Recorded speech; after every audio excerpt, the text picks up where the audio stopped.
Hello, hello.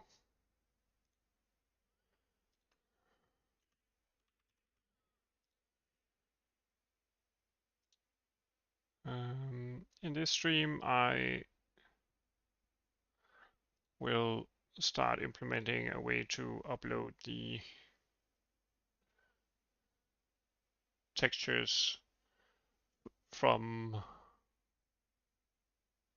our CPU memory into our GPU memory.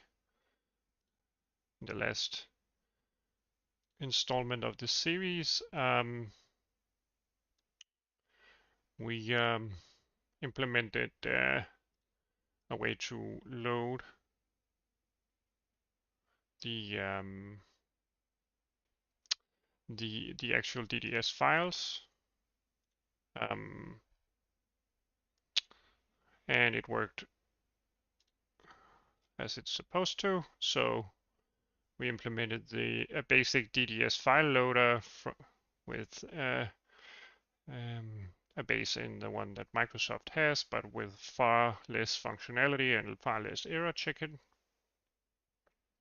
So yeah, we did that, and we load our textures. Right now, we only support 2D textures if of a certain compression type. But yeah, we saw in NVIDIA Insight that our texture does get created inside the GPU heap, the GPU exclusive heap, I should say, because there are several heaps. So this is actually our texture, or at least a data container for our texture, but we have no data in it yet, which we are gonna try to implement today. I wanted to see if I could use the old linear buffer here.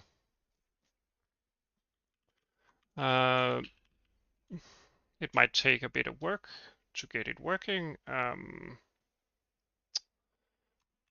but otherwise we can just migrate the code into another buffer. The problem will be if the buffer gets overflown or in some way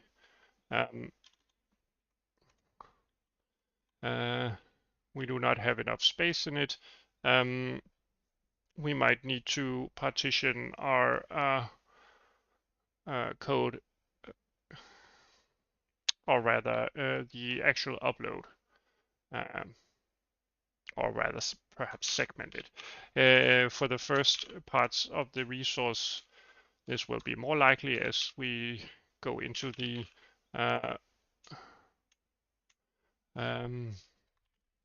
as we go into the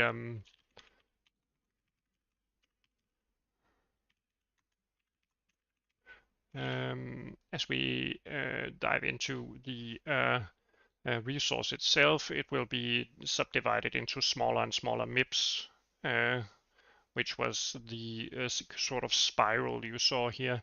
And the image is its width and height are divided by 2 every time, and then a small texture is sampled, and that process is iterated until you have very, very small versions of the texture, which dynamically can be sampled from the texture and applied in terms of what distance you watch the texture from and so forth.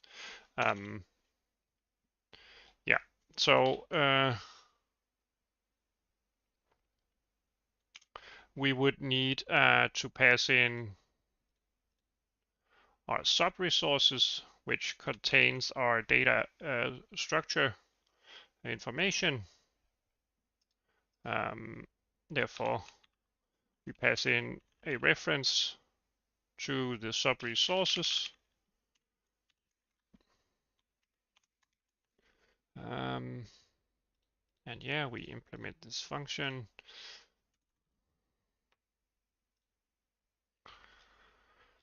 In my old implementation, I did it sort of C style. This time I'll do it more C++ style.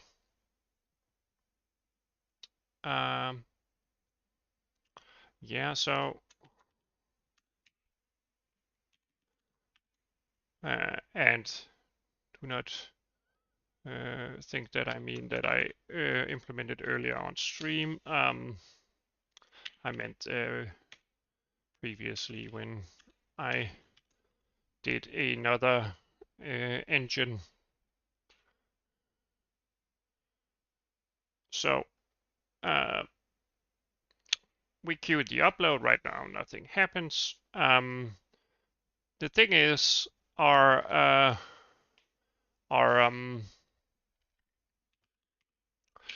buffer destination buffer has a resource description. Let me start in another way. So there is this function. Let's see. Do I store the device? No, I don't. Well, do I? Doesn't seem like it though. No. Yeah, but the device has a function that gets a resource layout that can be copied and which fills in these structures for you, which is the offset inside the actual buffer, and some sub-resource footprints, which have their texture-specific information.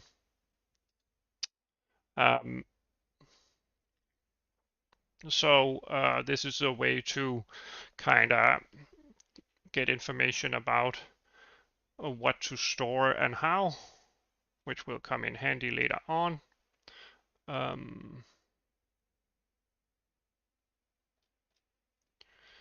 As you can see, it takes a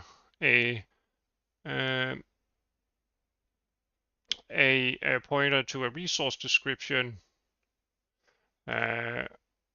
for which we are trying to upload some information, which means that we will be creating a resource description, destination description, which we will initialize as 0, and then we will simply copy it, or rather, maybe we just initialize it as the value here. Get resource, get description. There it is. So yeah, it does seem like that we would like to store the device for future reference.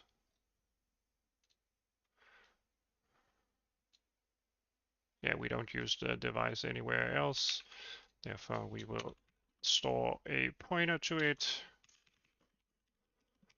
when we initialize.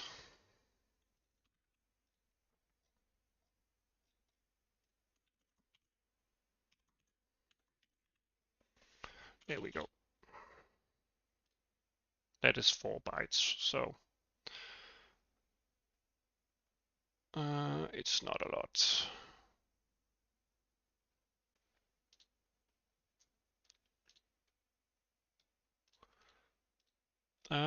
Yeah, so since we can call this function,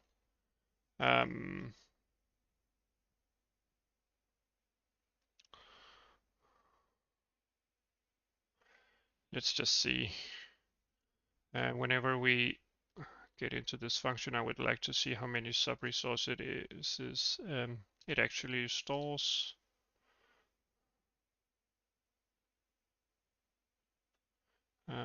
It stores 10. So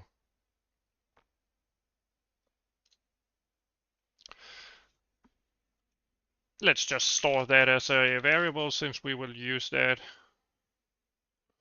so many times. Let's see, let's store it as a size t because we might use it for pointer arithmetics. Therefore,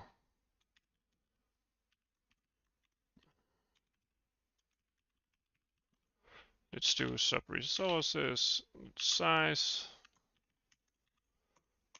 We could do a check if the destination and the input resources are of the same size. But yeah, we're just gonna skip that.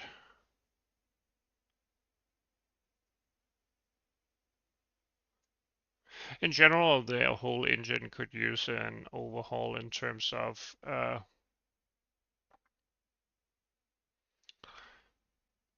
different safety measures, but yeah, for now I don't want to add too many branches.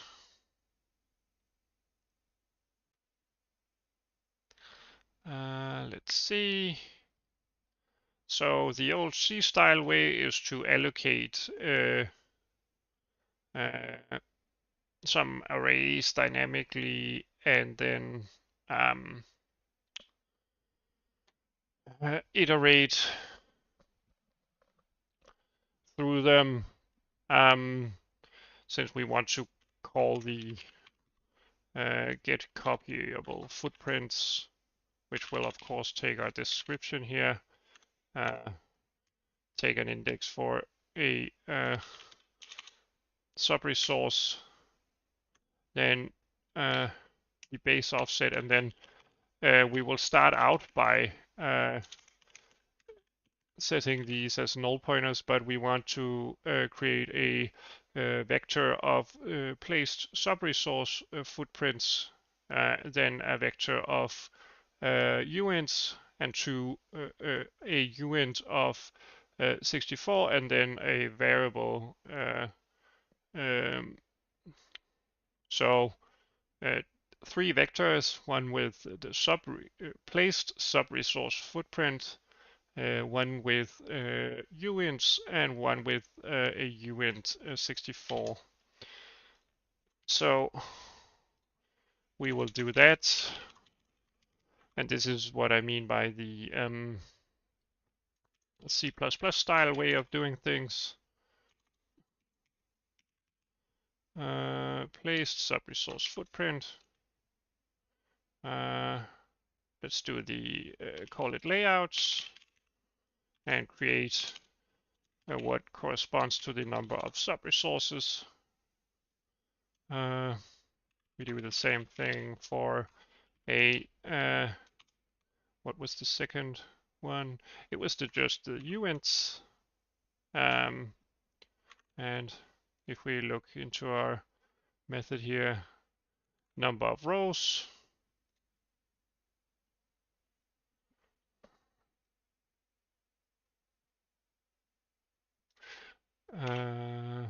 Let's just call this an array of layouts, an array of number of rows, which also will get created with the size of the number of sub-resources, and then we do a uint64 with our array of row sizes in bytes. Also, we create those, then we store our total bytes value, and we add that. So this is the C++ way of doing things. So here you pass in the data pointer. The same goes for, yeah, let's see, number of rows, the data pointer, and the total bytes.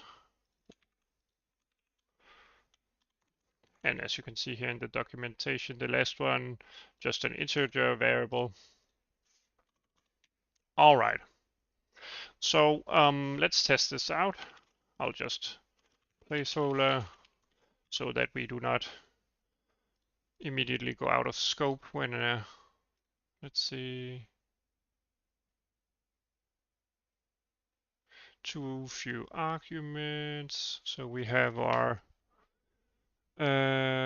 resource destination description, the first sub-resource, the number of sub-resources, the offset, the layouts, the number of rows. Yeah, we need the row sizes, of course. There we go. Great, great. So everything is working so far. Right now, we've created 10 of these. They are all initialized as 0, which is great. We fill out the information, and as we can see, our first layout has an offset of 0. It has a footprint where it has a width of 800 pixels, and it has a height of 600 pixels. It has a depth of 1 and a so-called row pitch.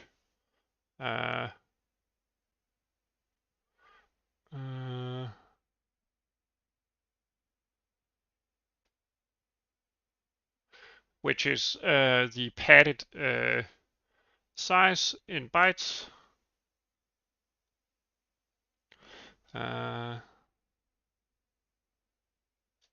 Yeah, we might have, if we look into the sub-resources, the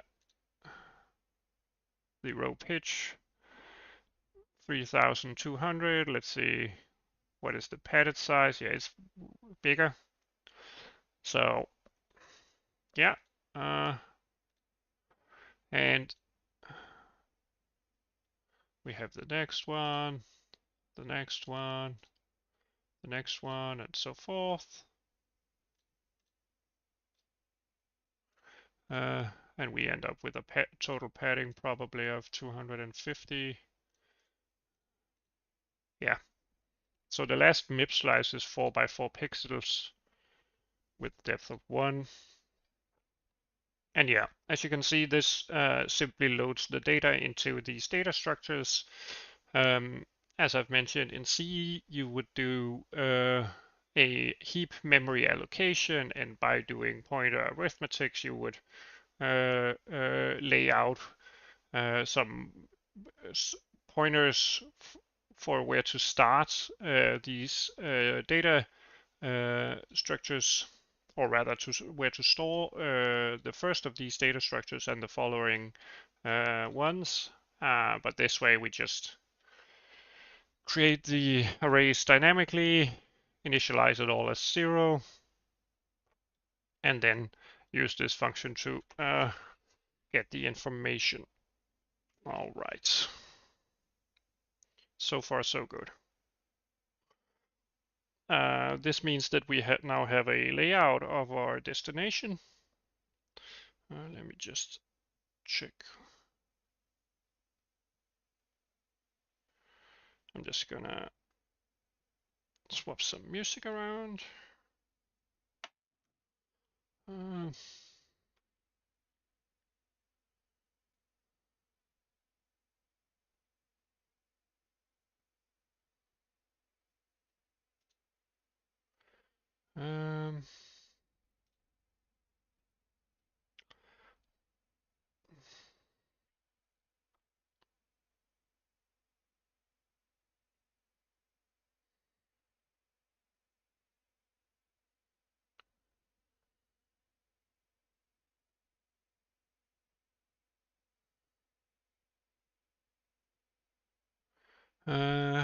what did we actually store in our total bytes? Yeah, so we need to store 600,000 bytes, which is way bigger than our buffer. But we will try to handle that.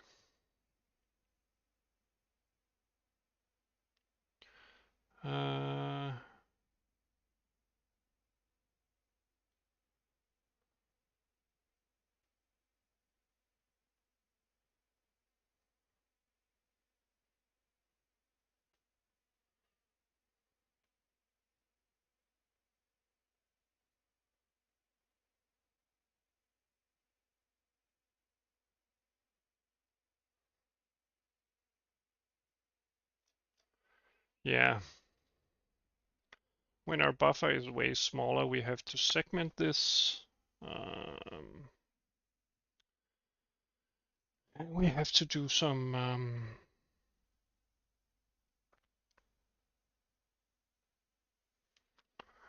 yeah, maybe it's easier just to create a bigger buffer. That would definitely help, but if we ever get a large texture, we'd prefer to have some code that is dependable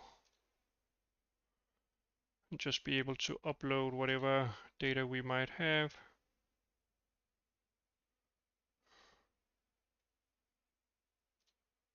Yeah.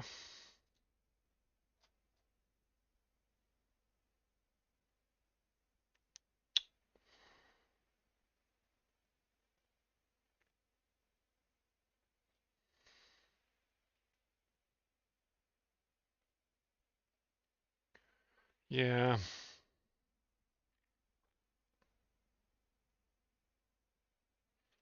We could do some error checking.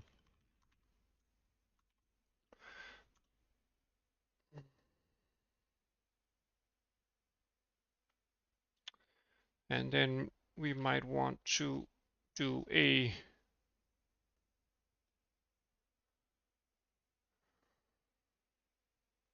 localized subversion of this, where we do a call to a private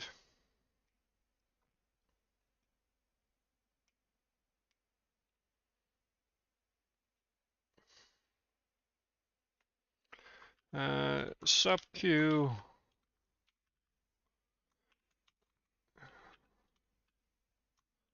upload texture.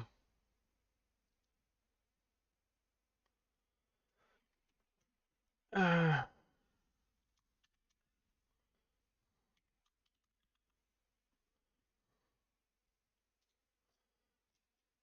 let's build upon our previous logic.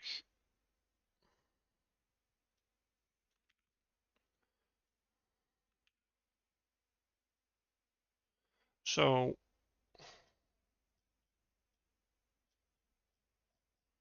let's see, we close these.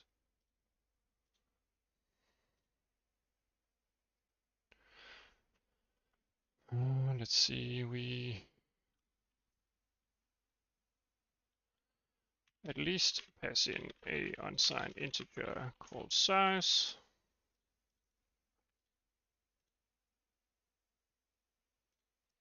Where we do something like this. I'm just going to move it up.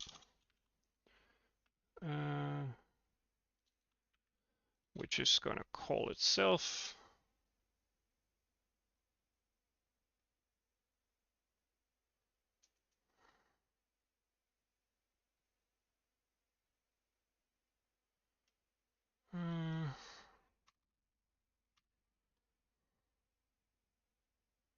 Right now we kind of comment this out.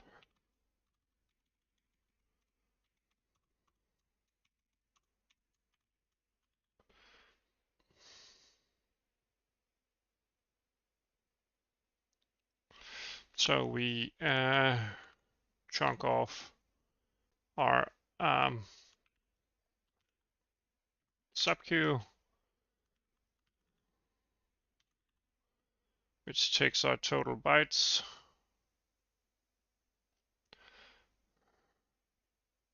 Now it knows that it's supposed to chunk this.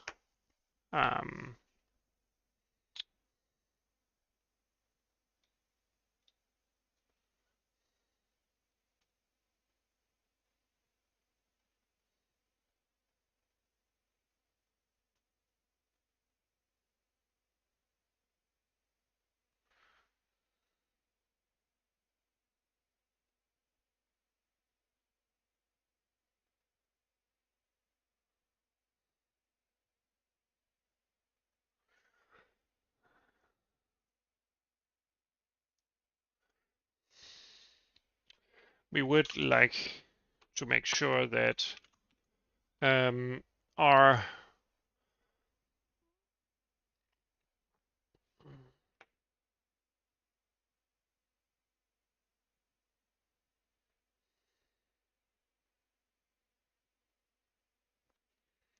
yeah, this is going to be some complicated stuff.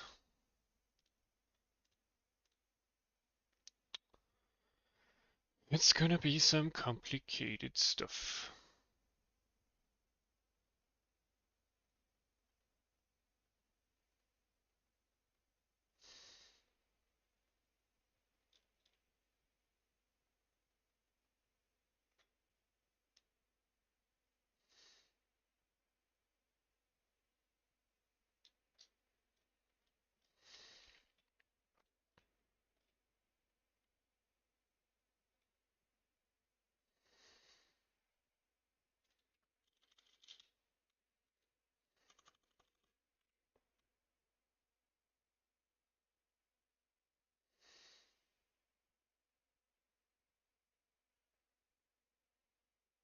Hmm.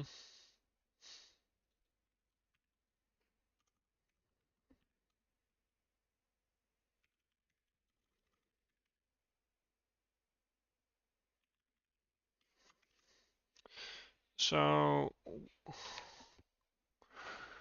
we should queue that one, and that one should resolve first, which is the first time we go through. They aren't going to be bigger than the offset. We want to make sure that the buffer is clear. If the leftovers aren't possible to fit in, meaning that if it's the size of a buffer and there's already something in the buffer, we clear it.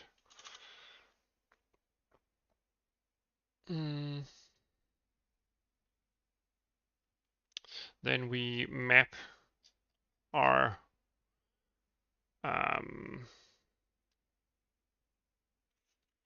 internal buffer.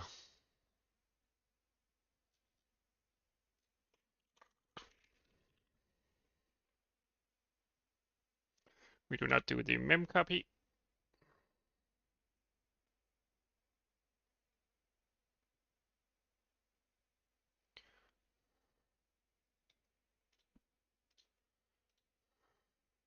We know this code works.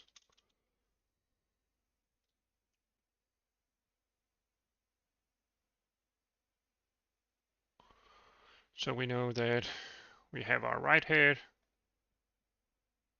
It's supposed to be 0 sometimes.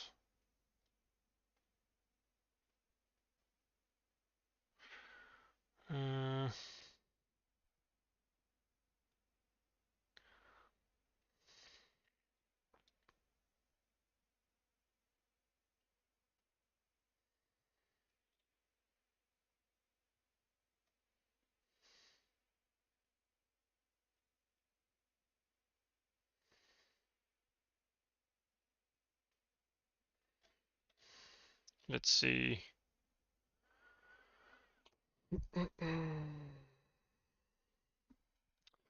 We want to copy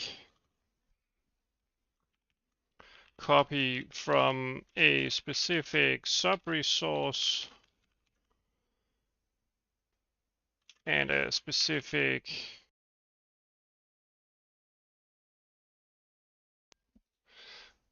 offset within that sub-resource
Yeah.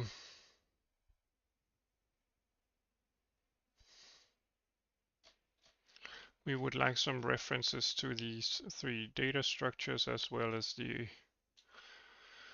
overlying data structure. Or perhaps just the number. So yeah, total number of sub-resources.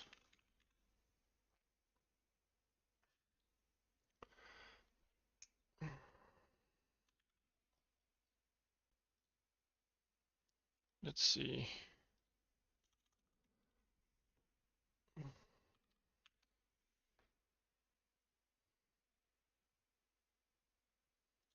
Let's just compile this.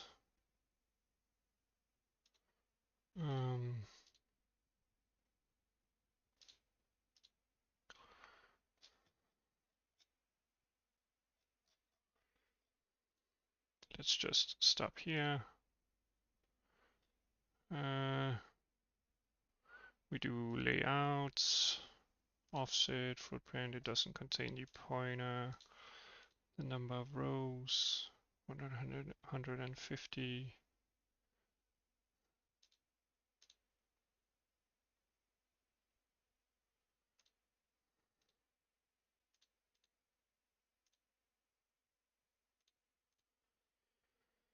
Yeah. So it doesn't contain the actual pointer, but the sub-resources do. So this is the pointer to the start of this sub-resource. So if we pass in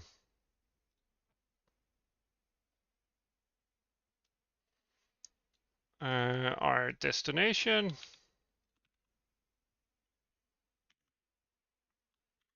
let's see, do we call a global command queue in this one? Yeah, we do. Anyway,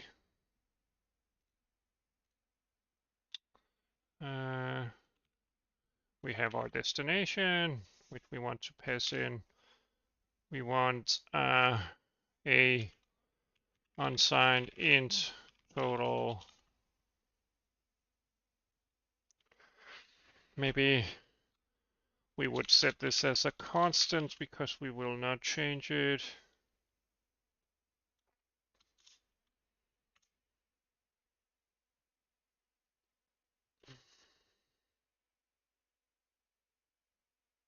Yeah, const num sub resources.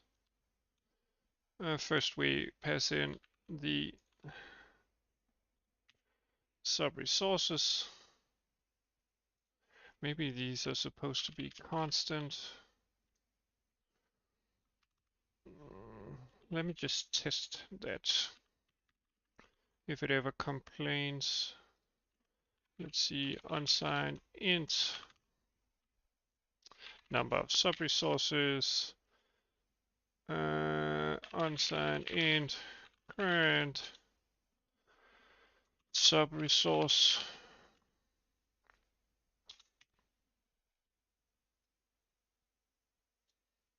Unsigned int current sub res offset.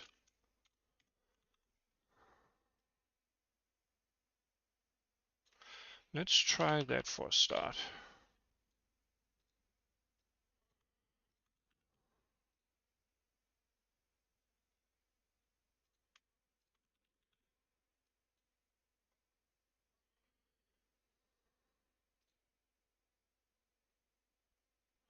And we change that to const. Still no problems. So we do our destination here. We do our sub-resources. We do our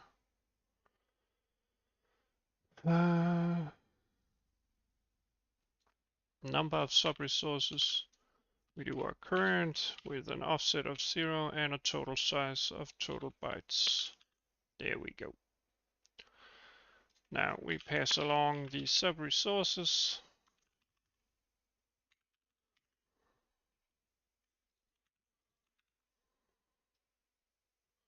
We pass in the number of sub-resources.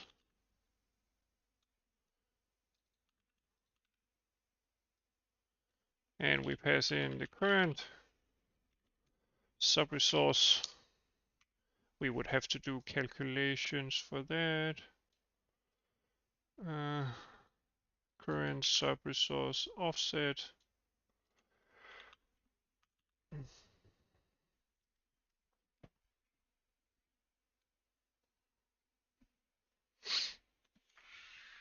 Okay.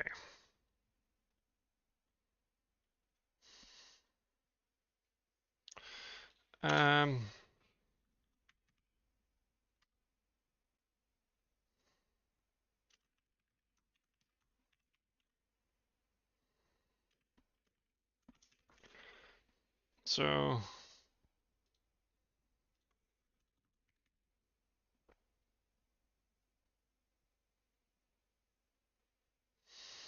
let's see. Yeah,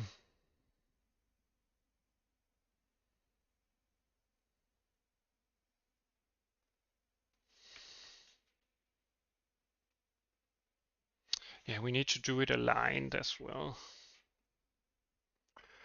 Meaning that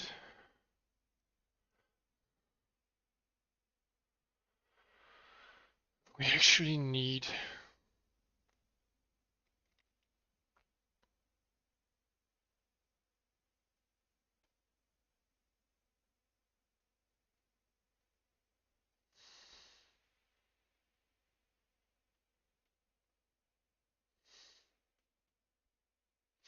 can we do a struct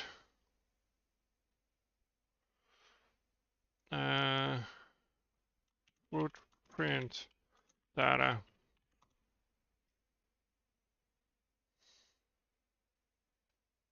We could fill this in a struct.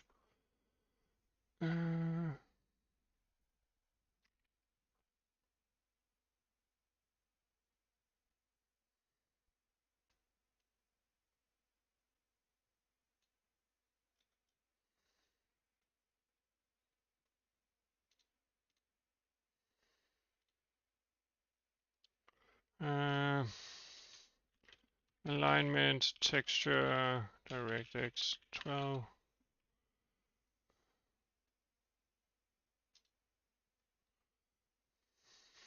Is it 256?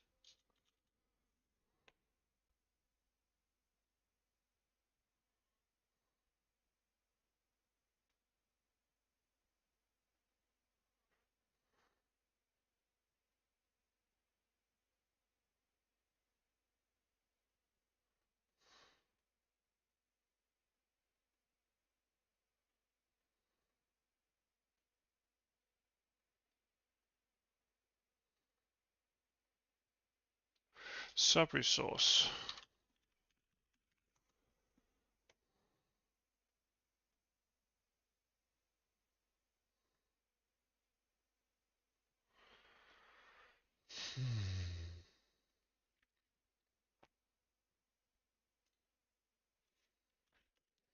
I mean,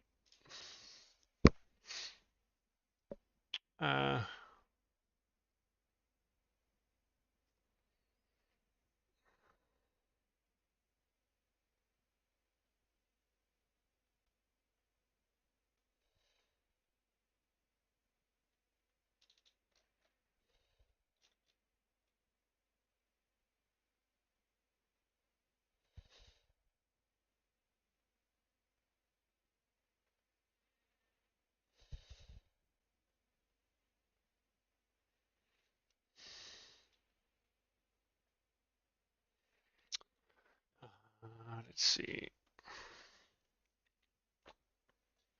So it kind of bothers me that it's aligned. Maybe, do I even have audio? Yeah, I do.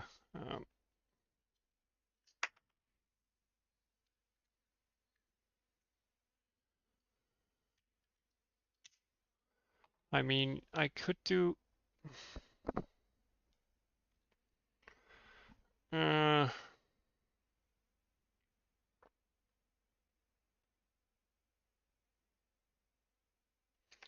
a localized struct of sorts where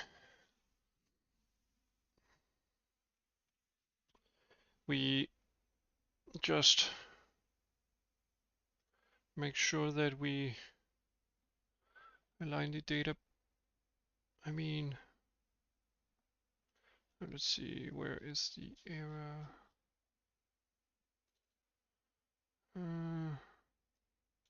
Oh yeah, I don't copy that.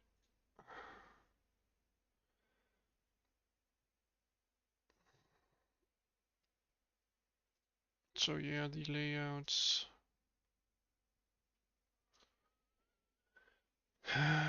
But these do not contain the pointers.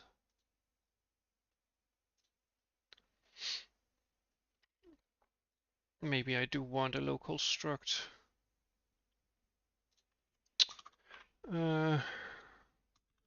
Struct linear buffer data text,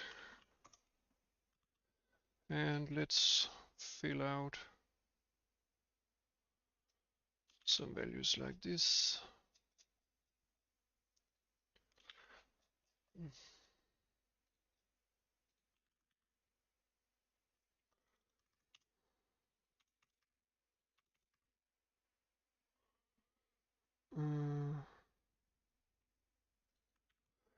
We do a data dot layouts.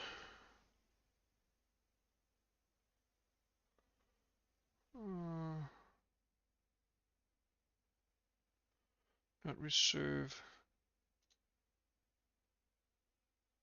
not size, resize.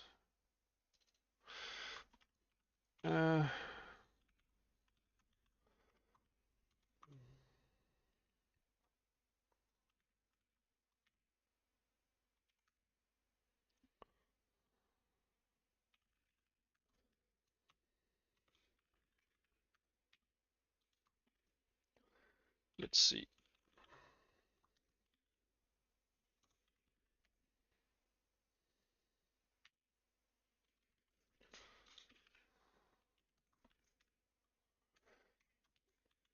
Are we allowed to, instead of using that one, to use our data that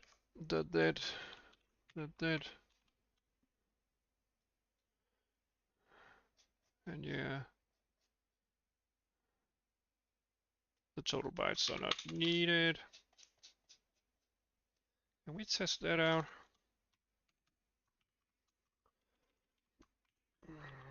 And then let's see. Oops. Let's copy that.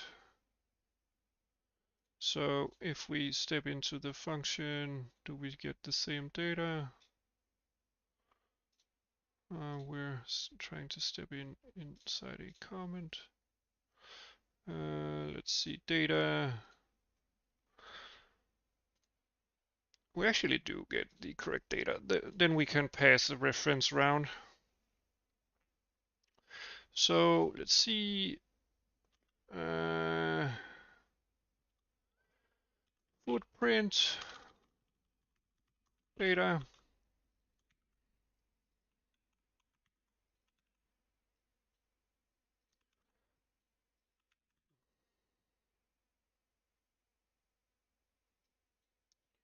Yeah, and we move this into the linear buffer.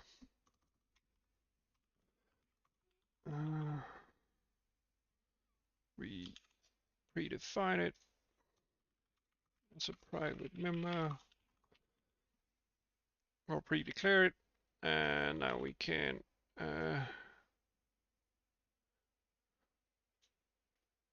together with our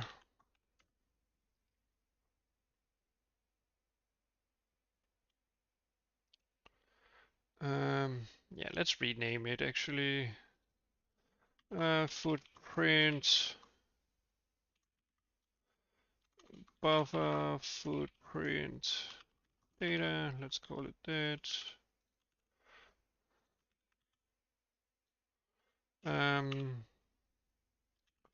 Footprint data, and let's pass that into this function as the second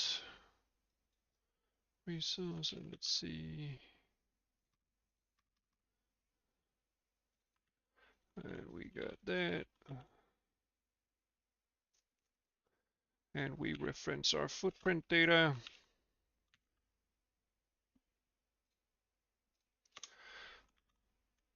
Let's see, whoops, it's supposed to be here. There we go.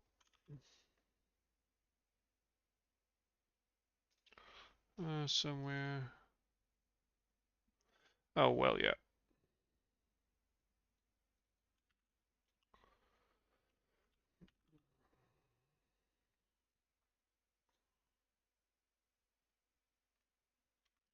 So, yeah.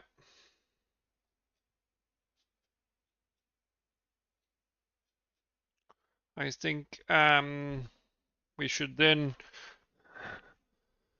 do something to the effect of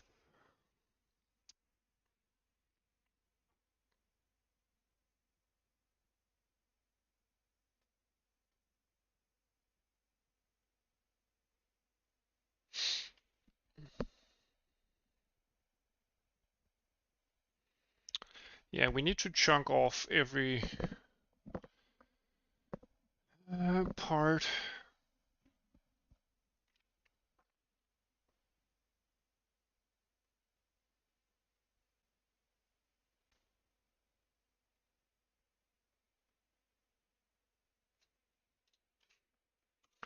Let's see, leftovers, current sub.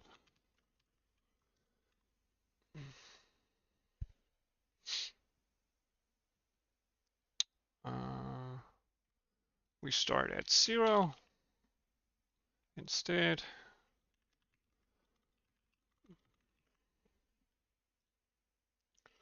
And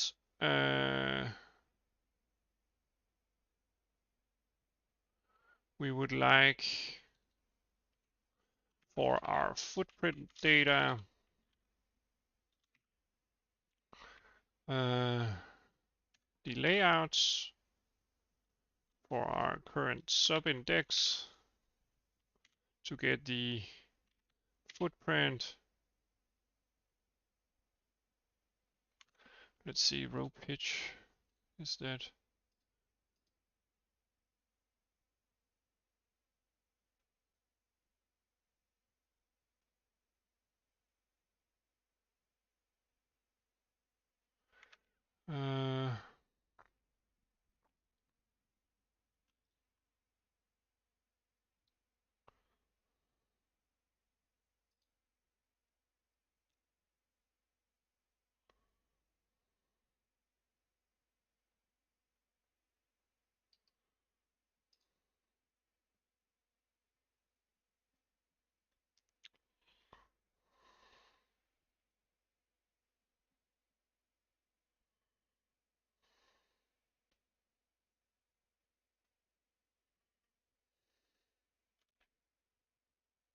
Yeah, so the total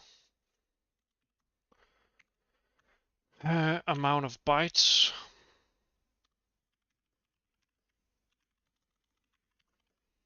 is equal to that times R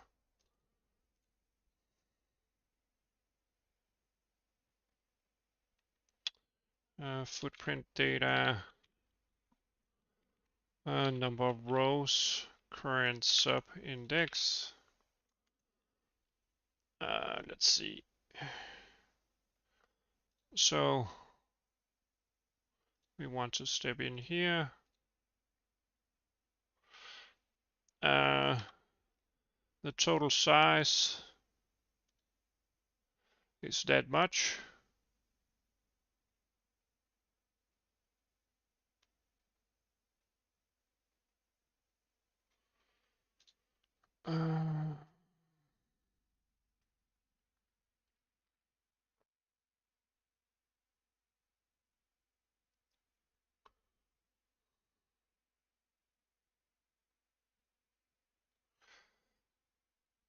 Yeah, inside that,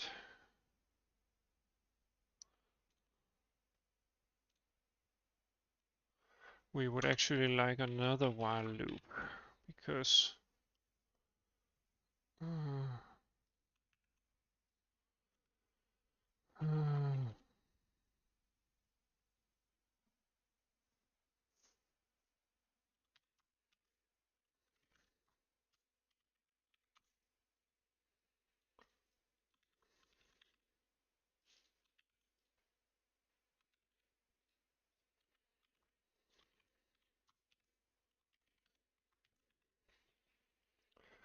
so yeah.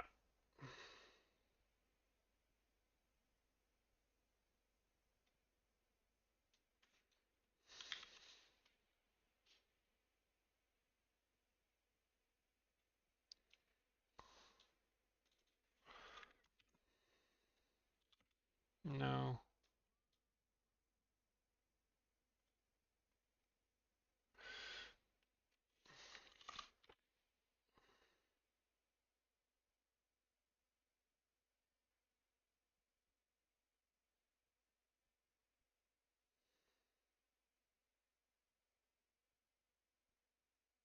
Maybe a while loop inside a while loop is a bad idea.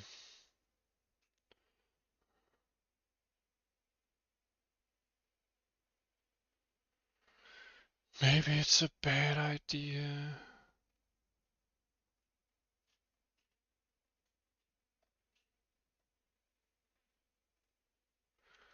Yeah, maybe it's a bad idea.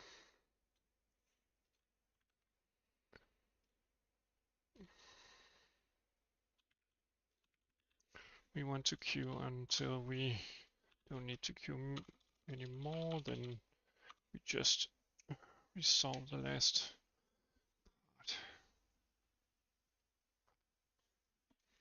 Is the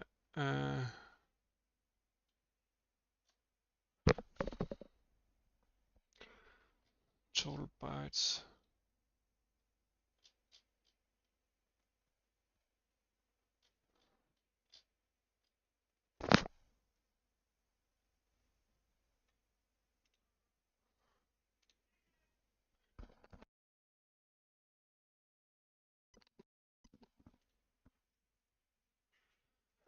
So yeah.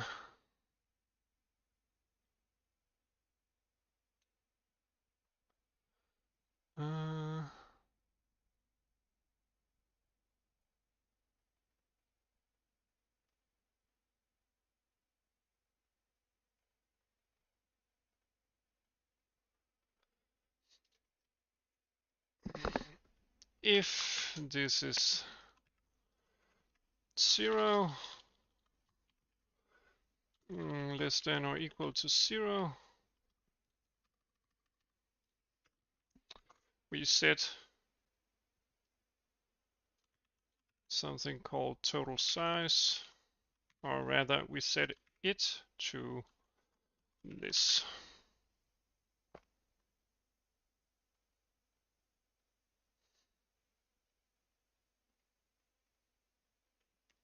Then we decrease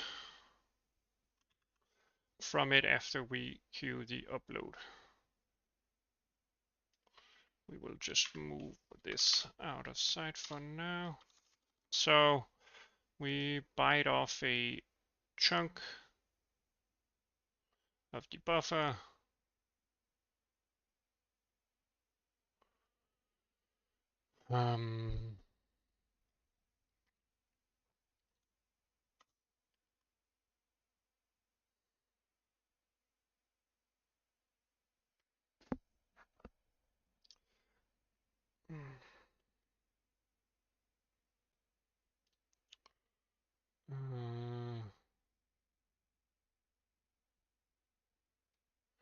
All right, and we set that to 0.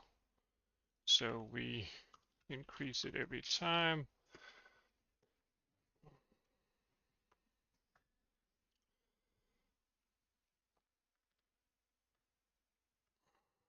So let's check how that works. So we have leftovers that are quite big, almost 700,000 bytes. This is equal to that, so therefore we increase it to 0. Yeah, we don't want a garbage value there. All right, we increase it to 0. Or the part of whatever is, let's see, current sub resource.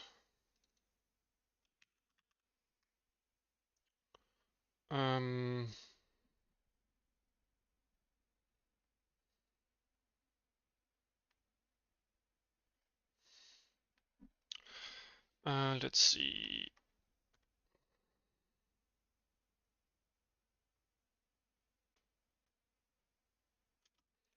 Let's see. Current offset sub.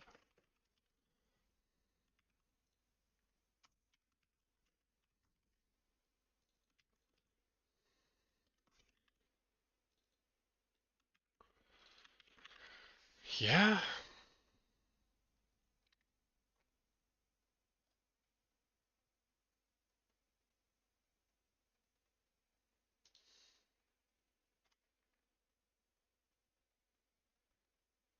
So first we increase that, then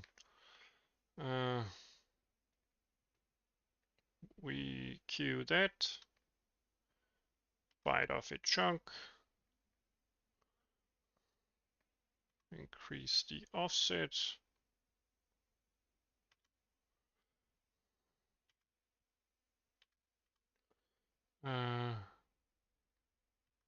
we bite off a chunk, increase the offset, bite off a chunk, increase the offset, bite off a chunk, increase the offset, bite off a chunk, increase the offset, bite off a chunk, increase the offset, bite off chunk, increase the offset. So yeah, this is not supposed to be signed because then it can't be negative.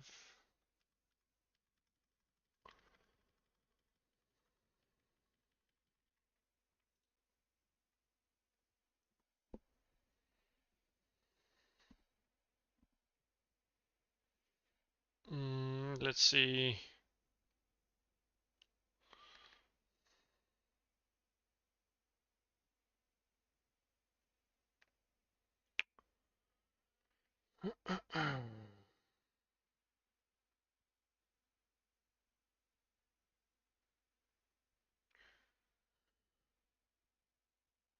Yeah, we need to recap.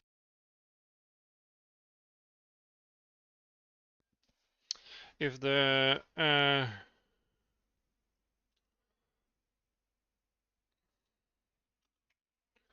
we do a chunk,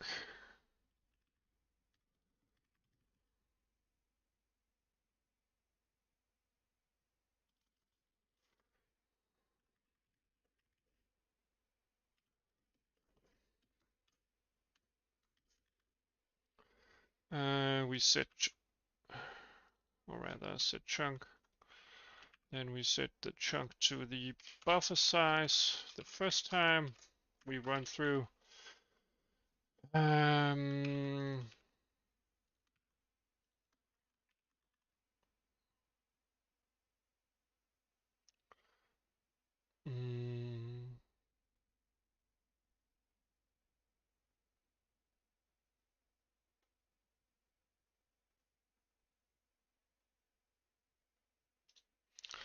If the chunk is lower than the buffer size, chunk is equal to the leftovers of the current sub resource. Let's see.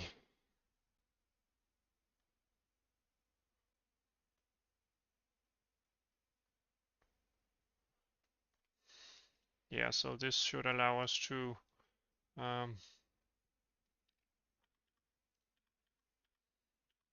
so the chunk gets passed on. We do that again and again and again and again and again. Okay, now we should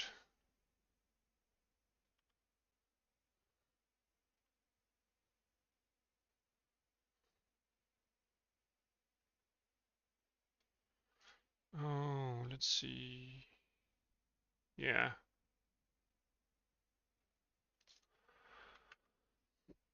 If the leftovers minus the chunk is smaller than the buffer size, yeah. So we chunk off, chunk off, chunk off, chunk off, chunk off, chunk off. Oops. I may have stepped too fast over that.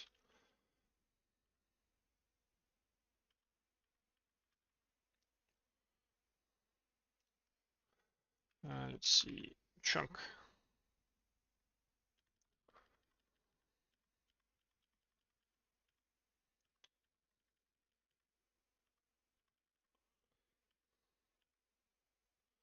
$65,000.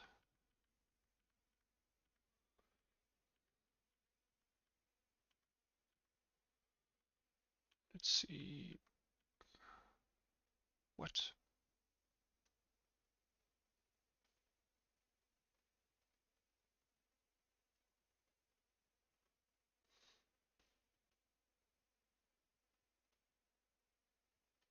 No, that's not right, is it?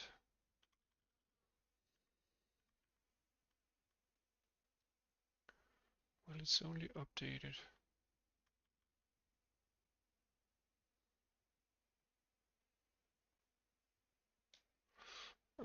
Let's just do a test value. Int written data, and we increase that by the chunk size temp.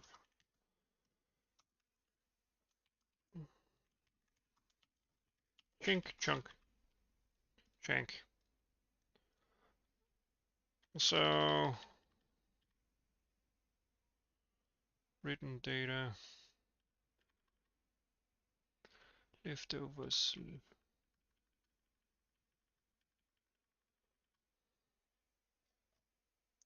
So the first footprint data layouts. So yeah, it's 49th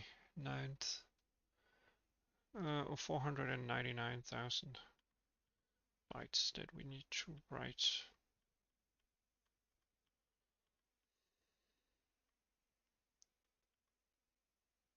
So this is 100,000.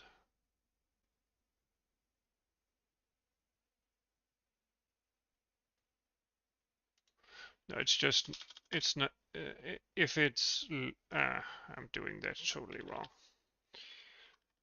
Now I see it's,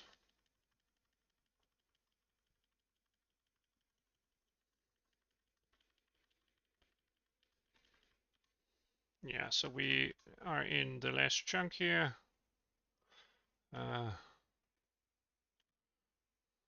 We set the chunk to that, bite it off, end up writing, let's see, 499, 200, which is exactly the offset for the next one. All right, now the magic should happen where we are able to increase our offset, our new chunk gets reset, we bite off a chunk, we bite off a chunk, and we, whoops.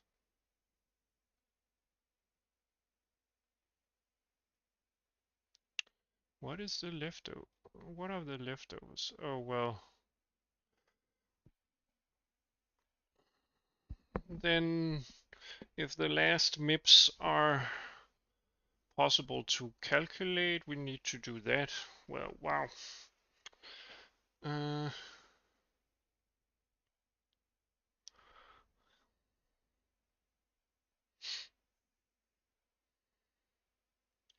Or maybe we could just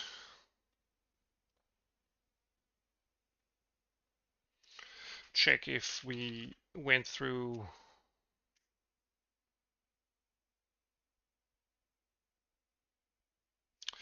and if we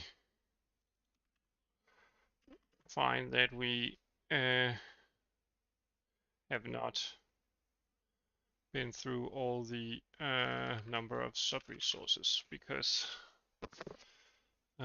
this would probably mean that we pass each sub-resource. Let's see. Where did we go?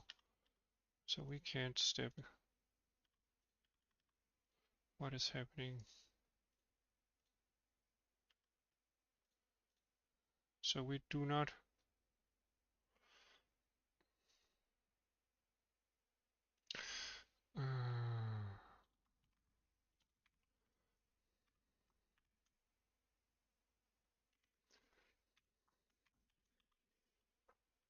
So we don't mind queuing these sub-resources separately. So first one here, we chunk, we chunk, we chunk, we chunk, we chunk.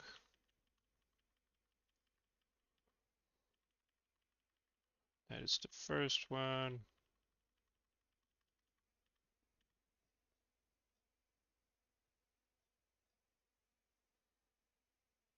What?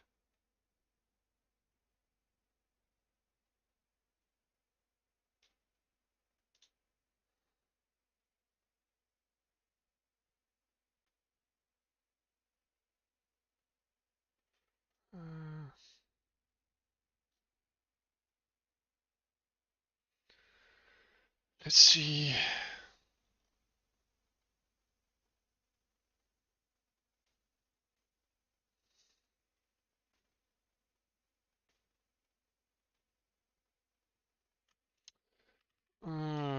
Maybe we need to do or. Yeah. Because it can't be the same thing at the same time.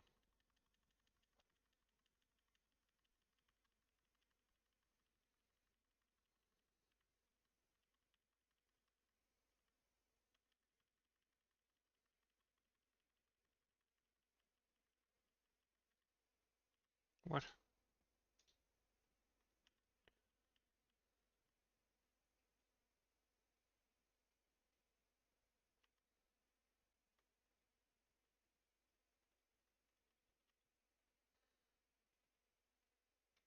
Why does it jump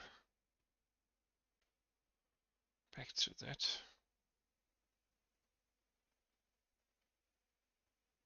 Suddenly. Oh, maybe I need to,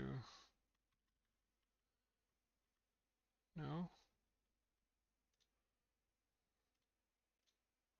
Let's just do that. Why does it insist on, oh, because it changes the subindex. So it has to check again.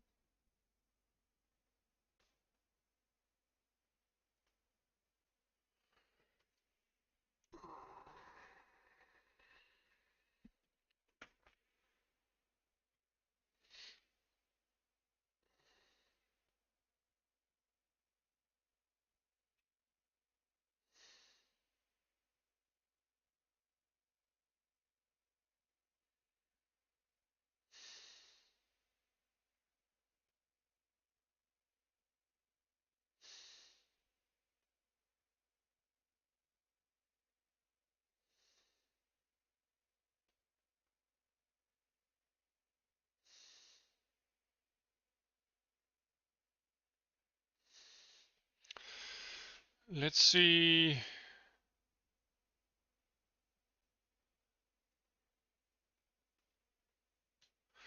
What if we, while this is below, yeah, this probably won't work.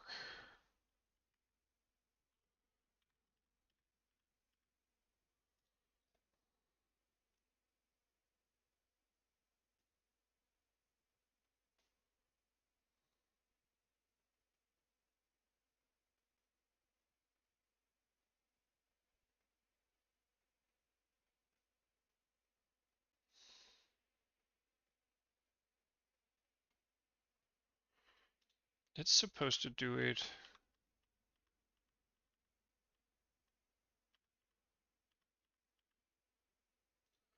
What? I mean, is my brain totally fried?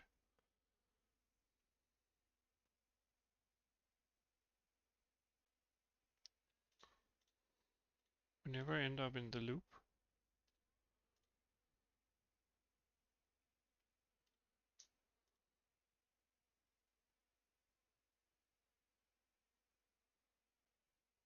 While it's lower than,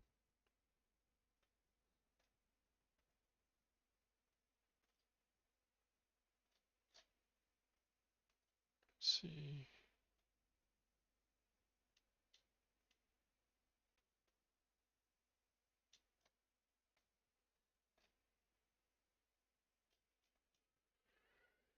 Okay. Let's change that.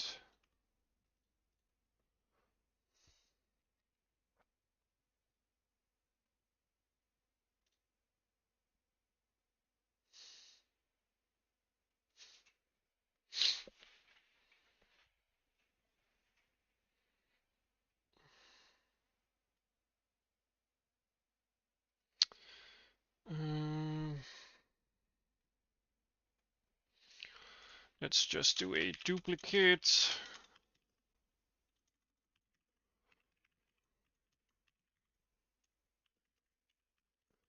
And we copy that from our subindex.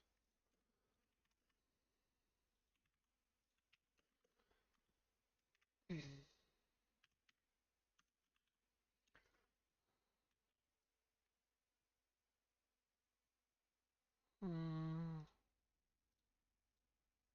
let's see.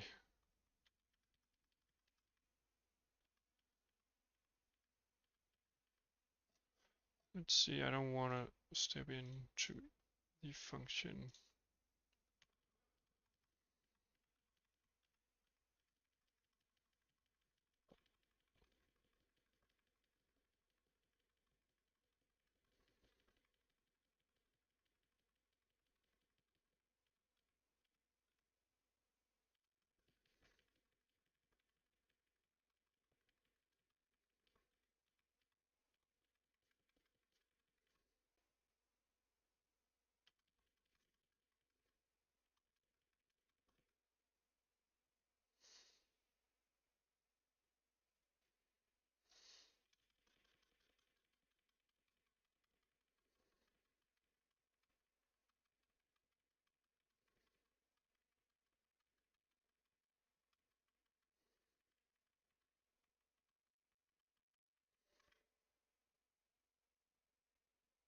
Mm.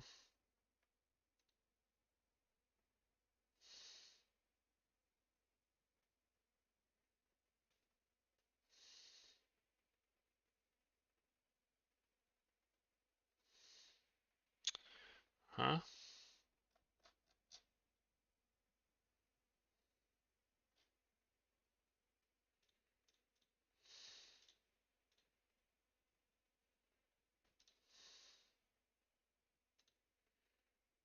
Mm.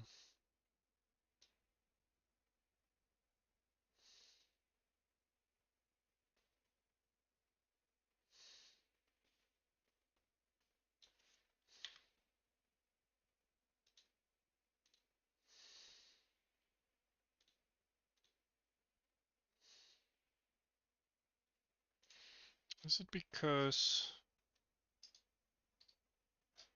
let's see.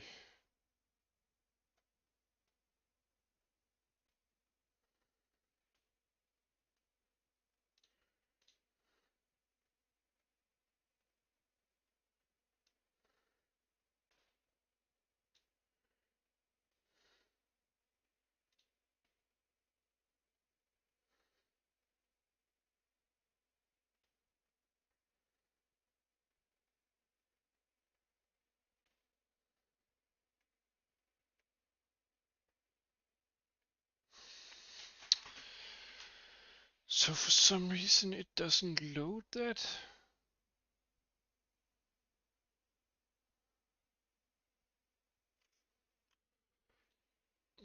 Let's see.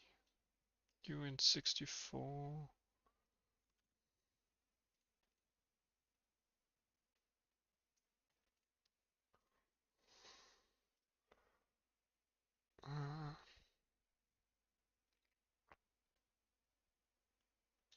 So it doesn't get loaded.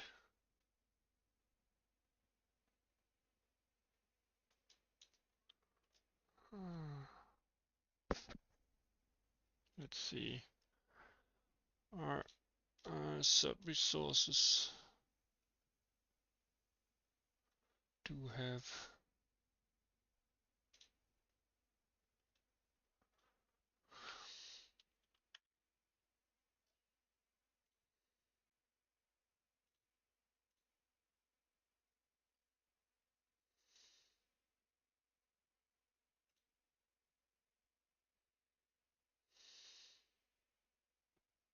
it does have a row pitch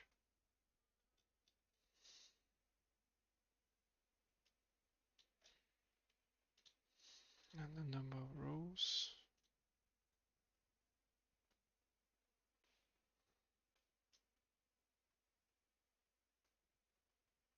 Why do I get a buffer overflow?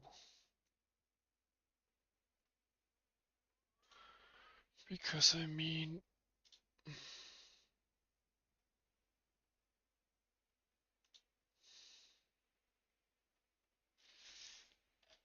uh,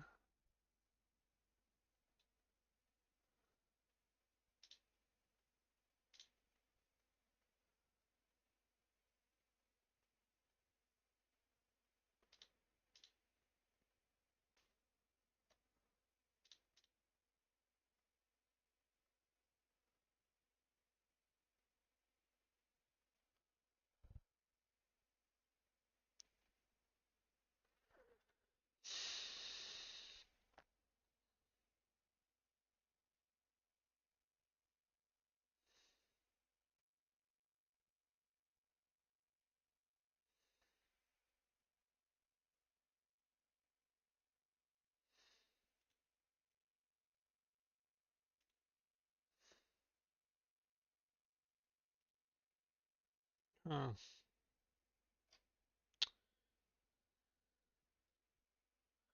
I have 10 as the subscripts.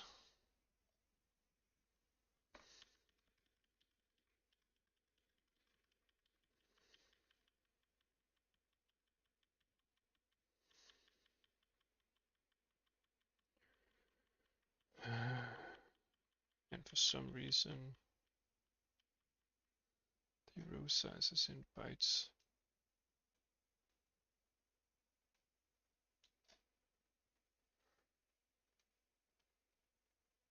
Ah, there we go. Anyway.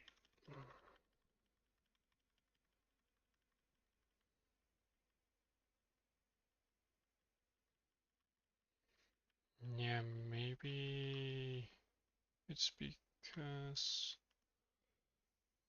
So this is the first increase.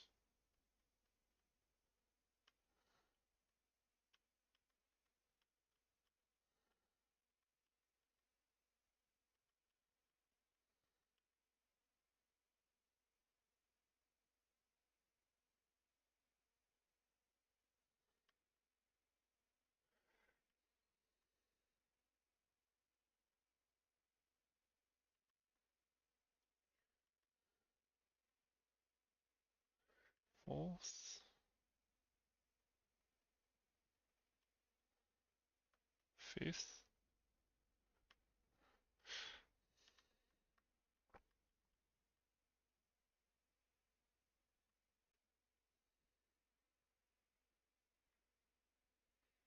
I mean,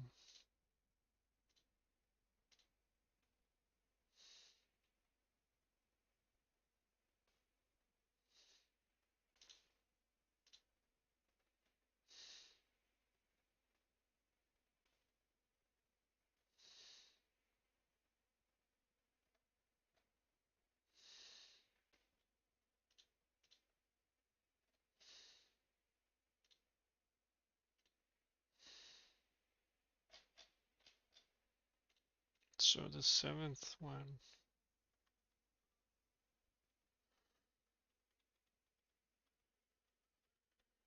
Eighth. And we're supposed to stop now, right? Current subindex. It works.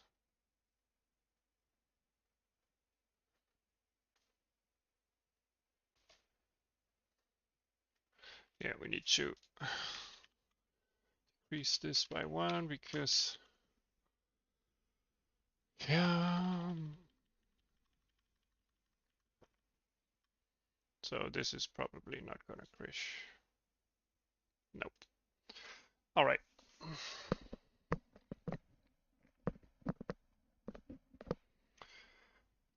Then we want to get here every time.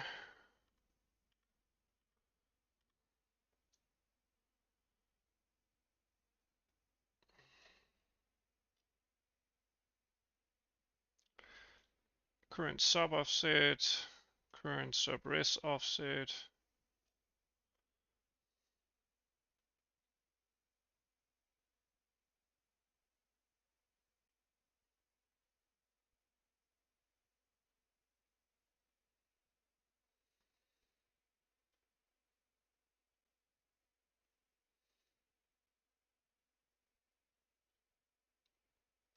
We could do the if statement again. Could move some of this to the end of the queue. Anyway,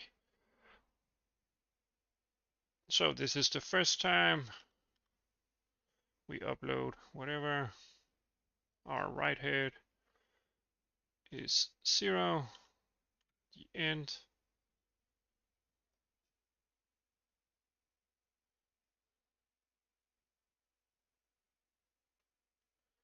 And then we try to map our map.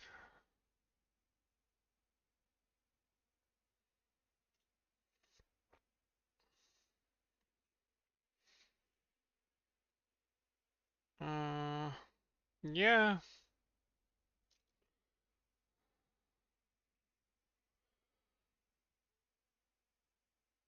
Then we would like to use a D3D12 mem copy destination.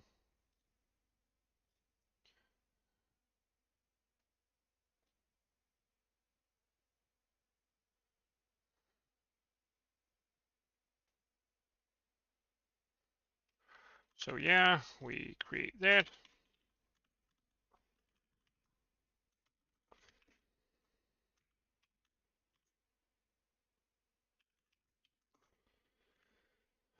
We set the destination to our, let's see,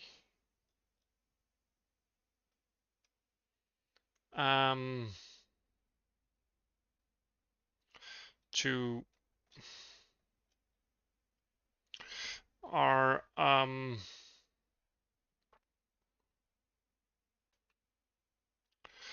destination here. Let's see.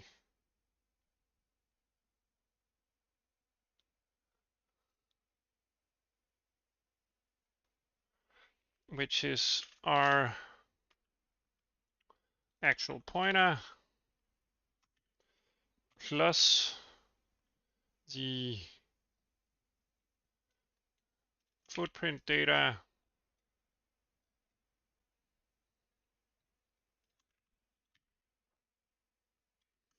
layouts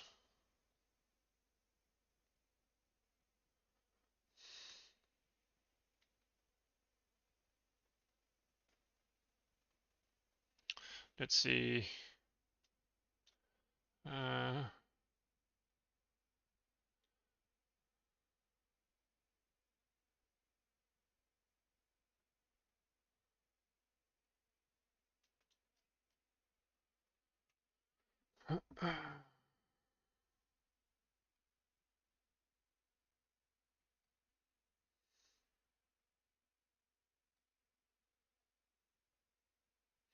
do we actually create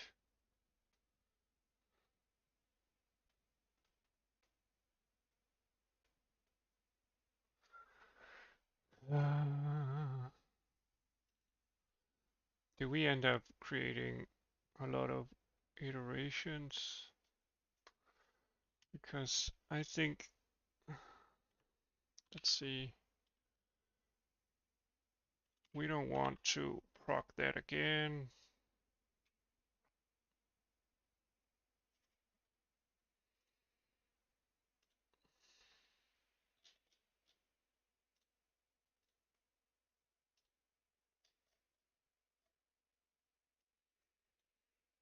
Yeah, current sub resource.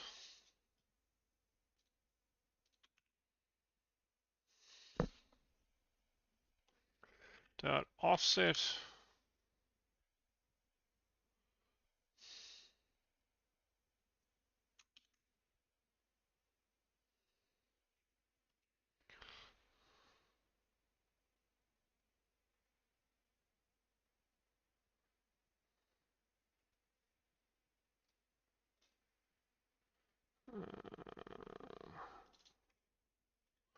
Let's do a byte pointer instead.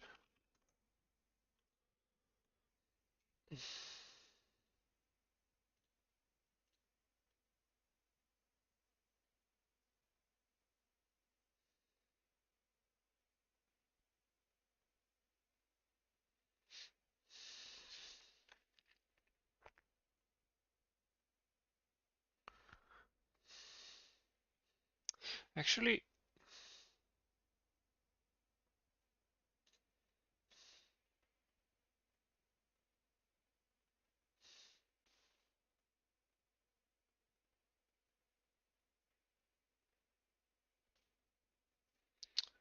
let's see.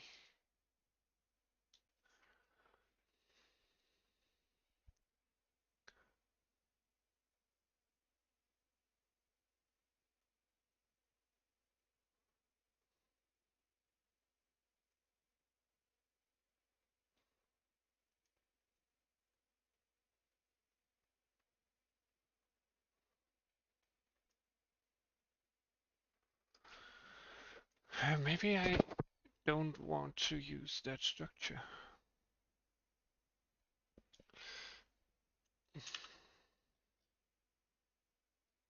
So I pass in the current offset.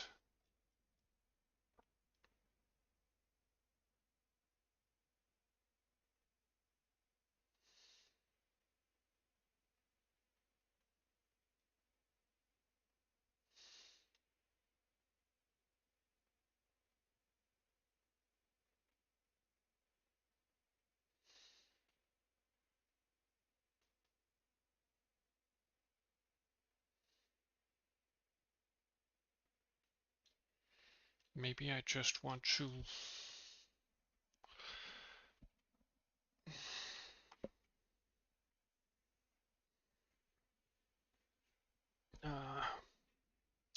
maybe I just want to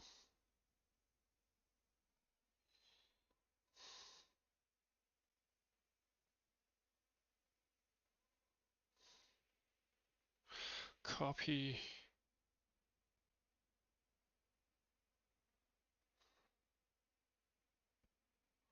the actual data.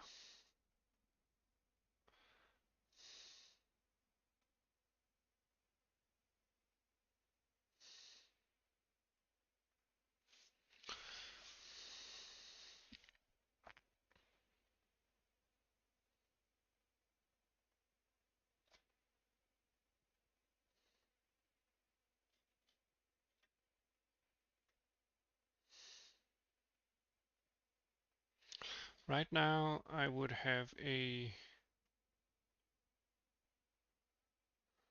first time I would have a range, I wouldn't have an offset, I would copy the first part of a sub-resource.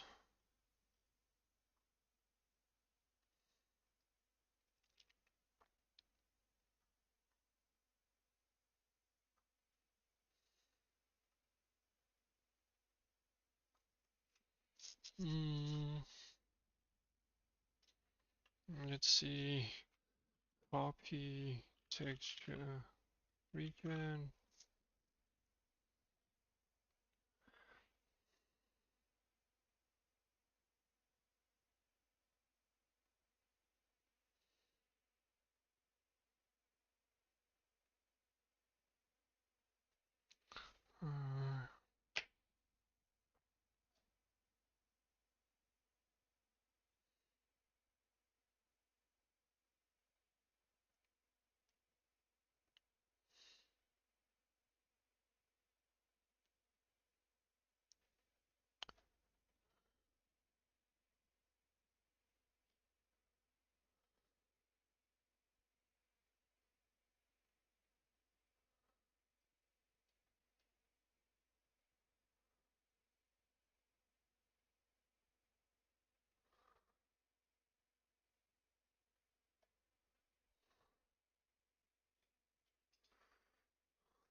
Copy buffer region.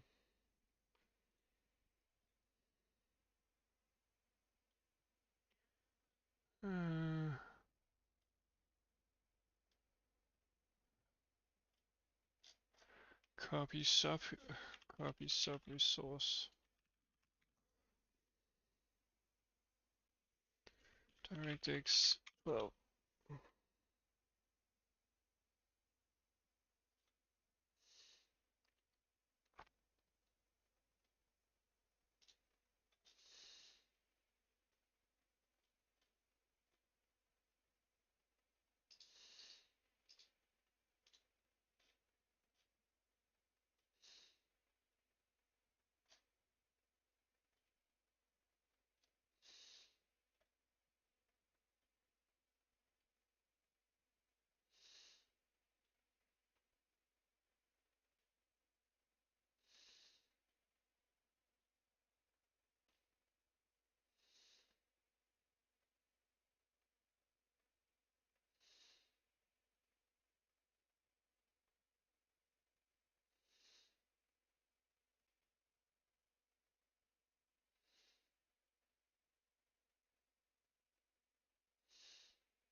Copy buffer region, maybe.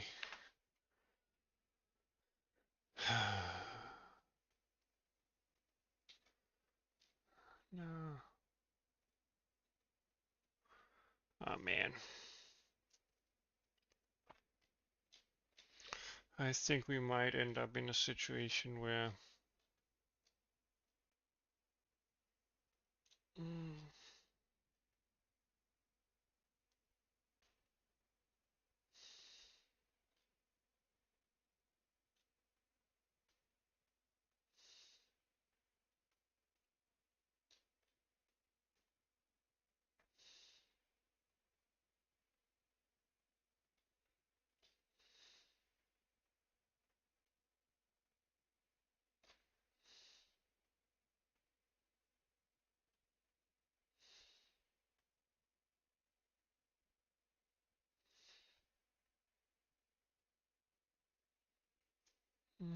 let's see, copy location.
Maybe we,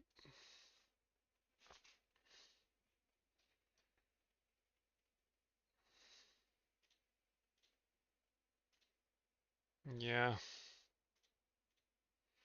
So right now we can use the good old mem copy destination actual p, and our source will be a our sub resources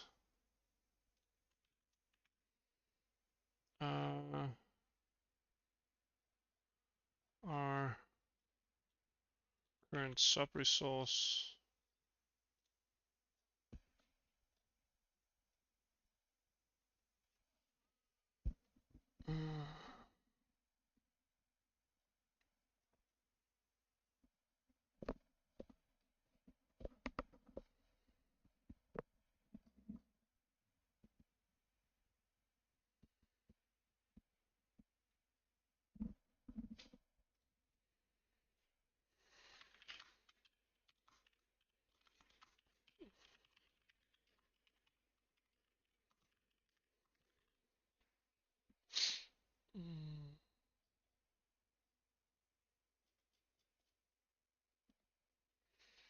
let's see, dot pointer to the data, and then copy the size.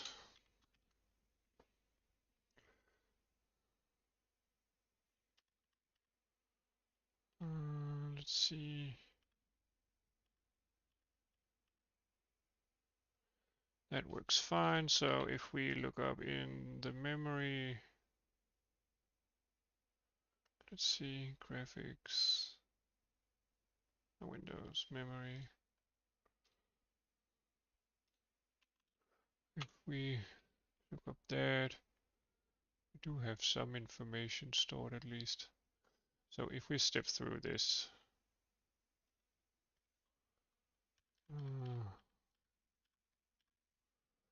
so the actual pointer here, and we write a lot of data to it, fine. Then we want to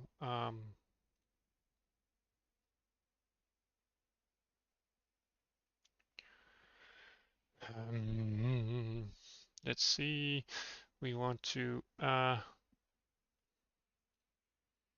create a D3D texture copy location.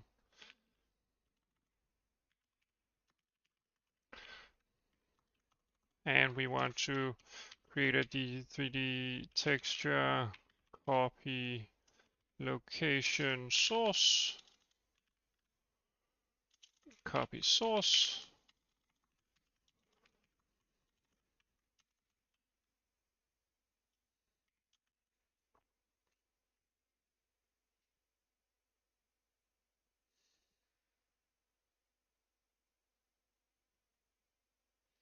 And we want to set our copy destination resource to our destination.get, and we want to set our copy destination to a sub resource index.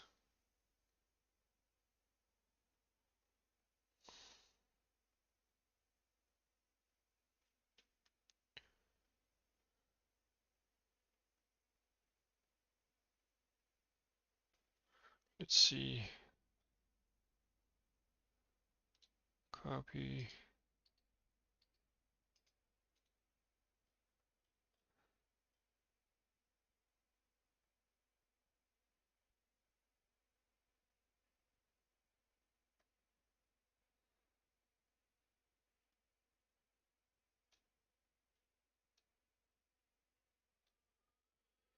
Let's see.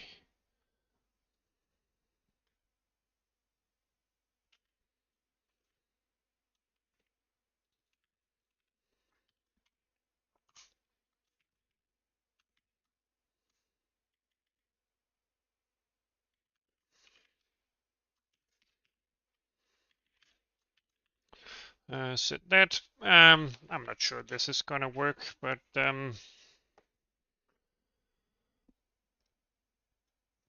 we're gonna try it out. And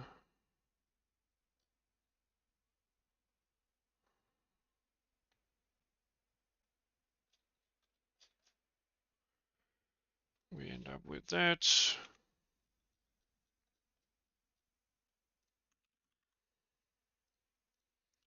Let's see, our copy source is going to be our buffer. It's going to be of the type with a placed footprint, and then let's do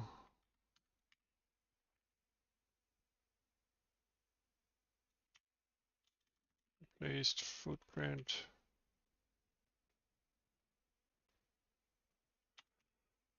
Footprint. Let's see, placed footprint.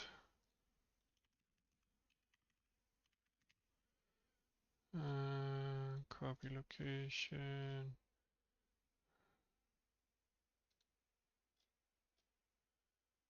Placed footprint.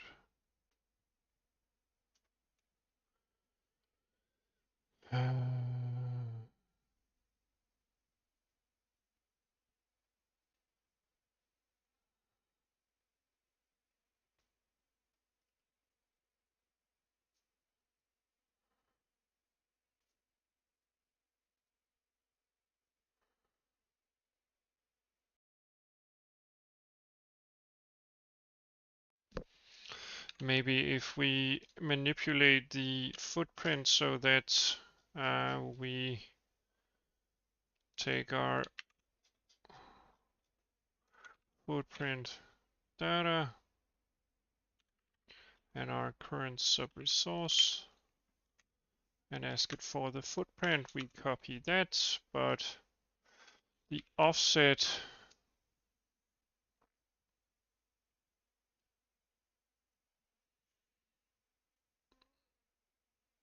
is equal to the footprint, or rather the offset is equal to the footprint offset plus the current sub-resource offset. Let's try that. And lastly, we call the graphics command queue, or rather command list.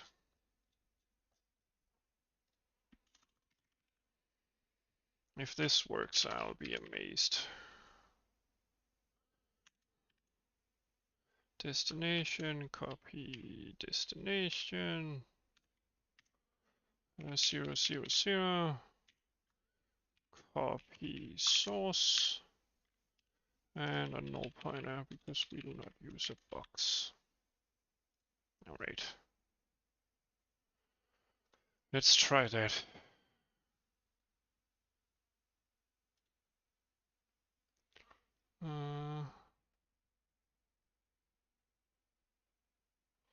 Okay.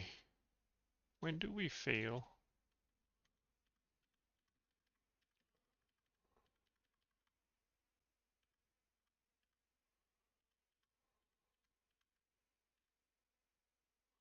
All right.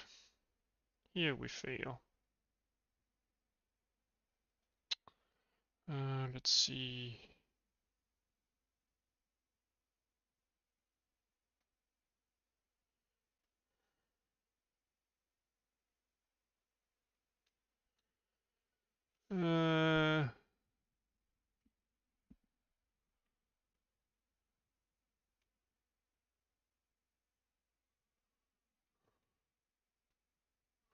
Let's see. So when do we get that error? Is it the first time we pass through it? Yeah.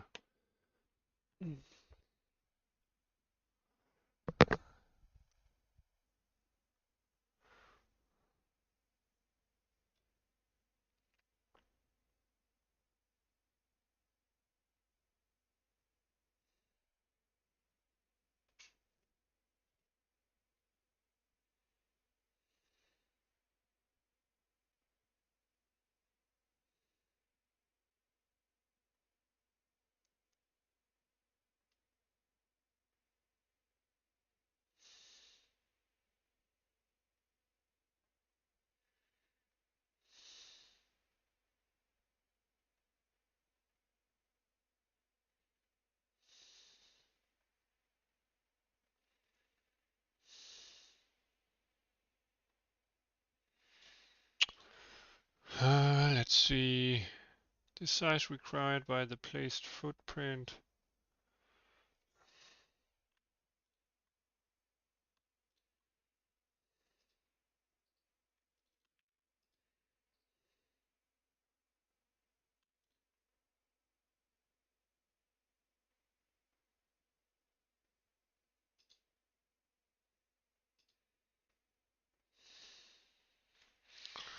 Okay, let's see. We do check out the locals here. So the source destination, placed footprint, offset, footprint.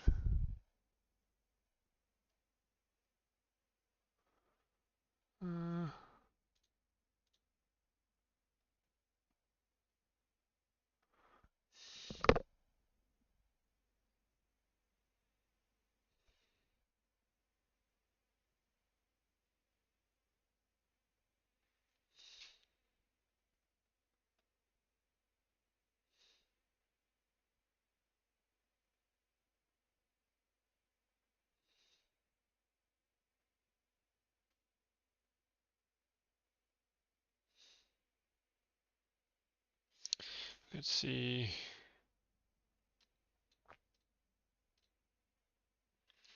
3,200 times 600. Well,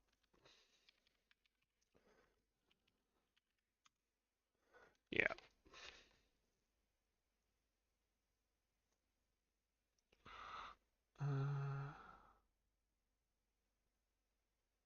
So whenever we try to copy that, it tells us that it's way too big.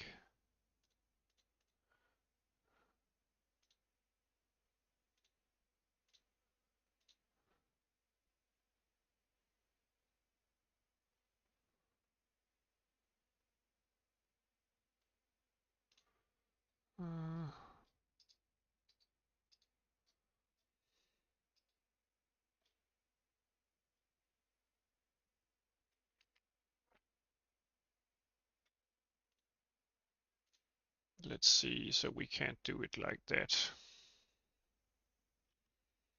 because this gives us an error.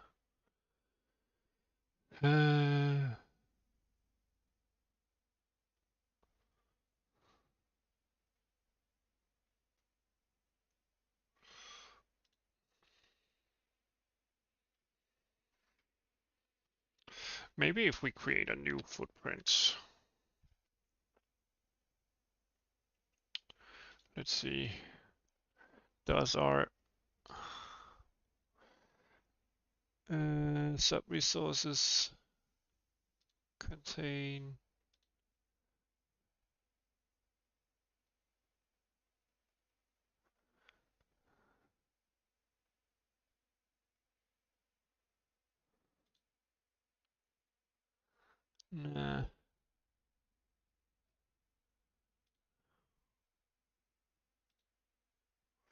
number of rows?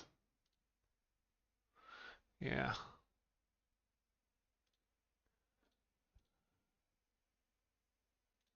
Byte sizes in rows.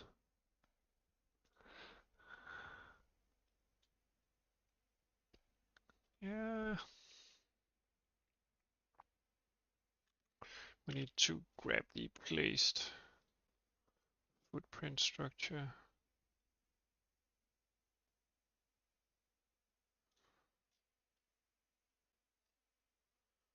Placed footprint subs.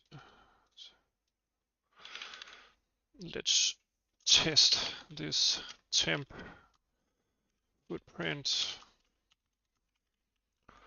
And let's set it to temp footprint.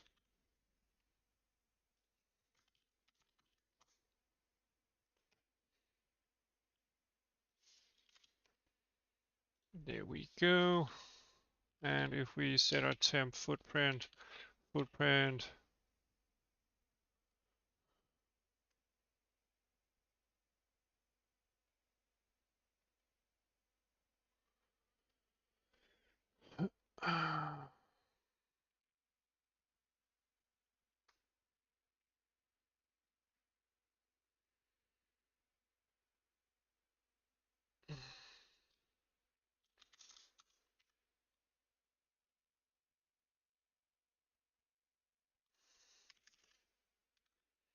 let's see, we need to calculate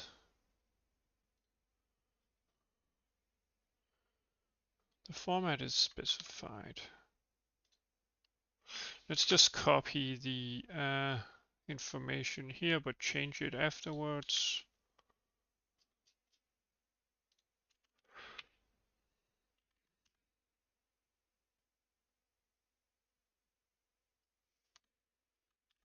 Current sub-resource. We initialize the data as the original.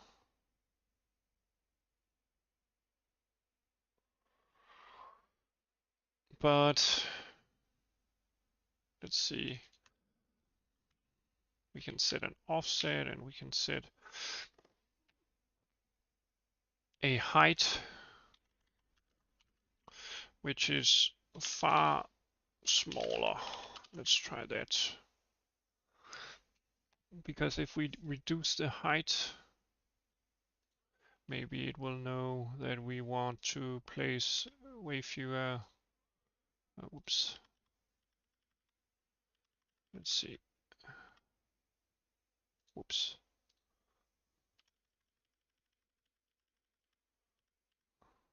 Let's see.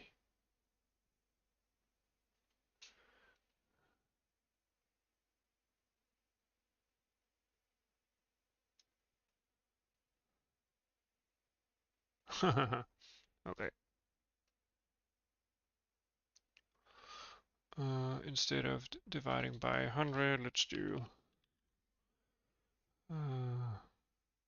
what is 600 divided by 16? 600 divided by 8 is 50, but 50 is not divisible by 4. Let's just divide by 2 until we get something. No, times 2 times 2 is divisible by 4 now. 300 is divisible by 4. So let's try to have it.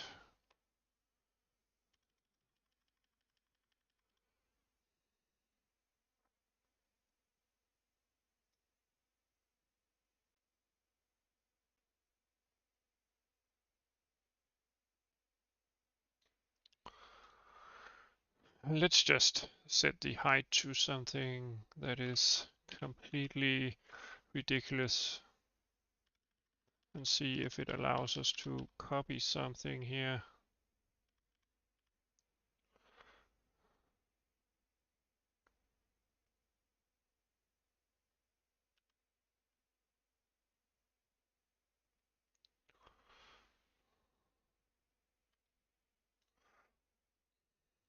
Do we get an error if we set the height to 8?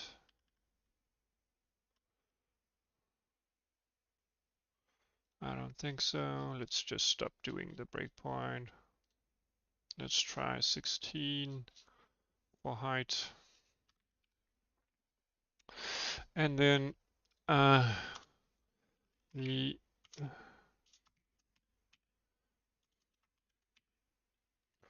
offset in the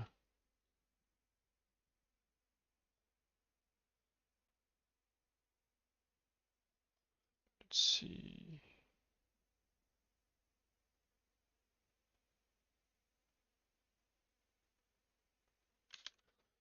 Well, the offset is supposed to be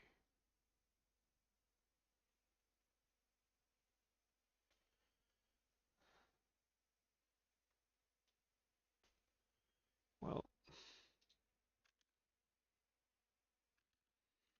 Let's set this to our current sub-resource offset. Let's just try that. See how many errors we get.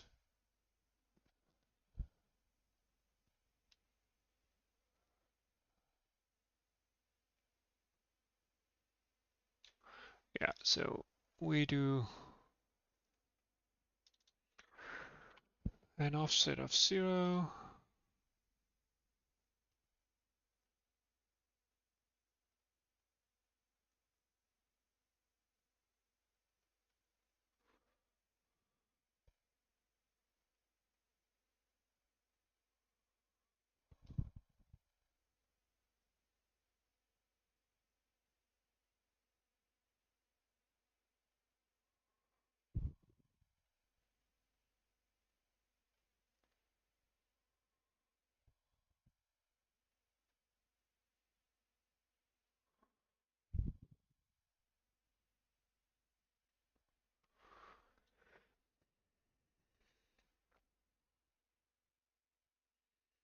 Oh yeah. Let's just do a check.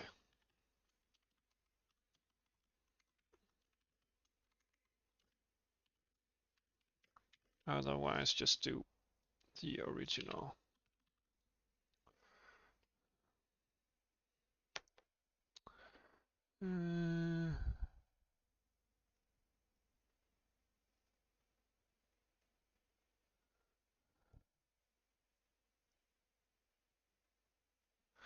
End range.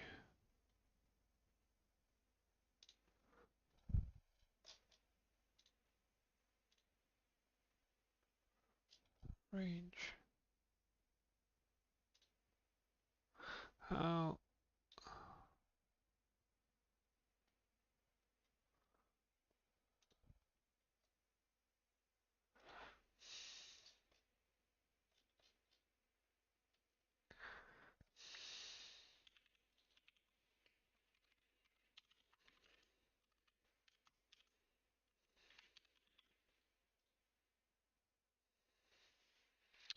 All right.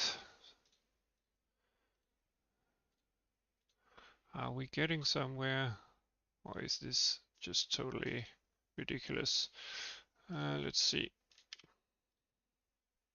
I would like to see if we actually uploaded anything.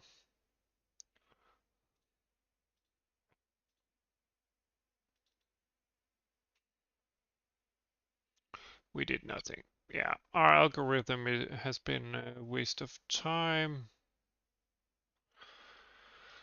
Um, at least somewhat. Um,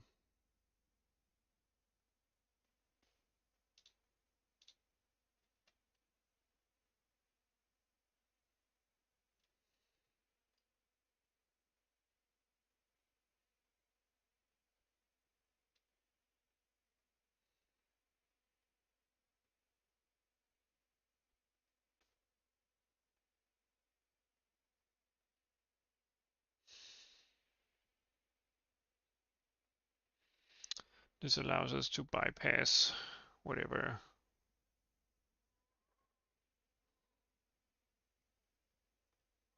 we wanted, but it certainly doesn't work.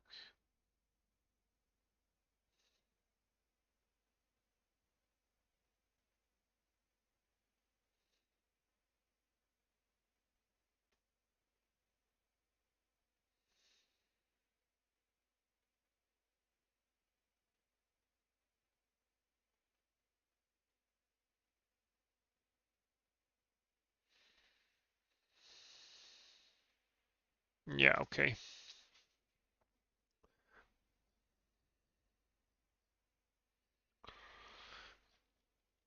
Mm,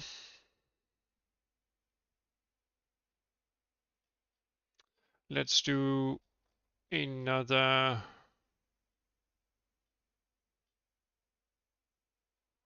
one where we just, or rather, if we just, well,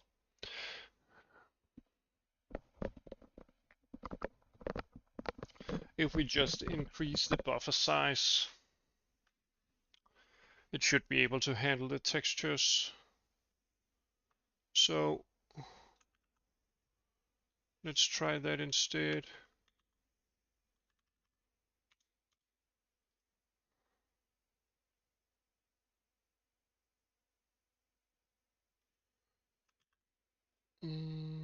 Yeah.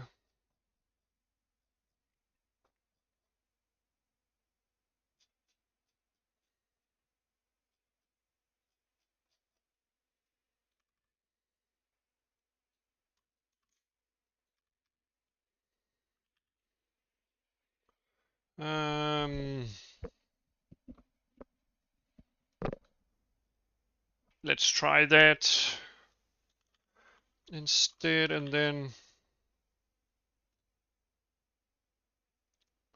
we would like some information about the first one here.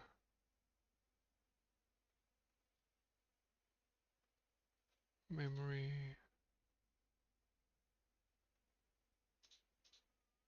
index.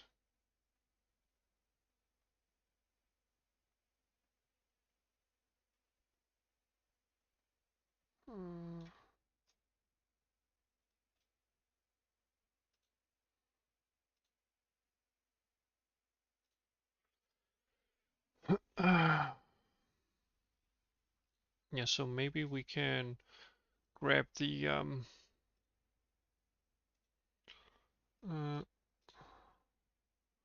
grab the size and sub resource.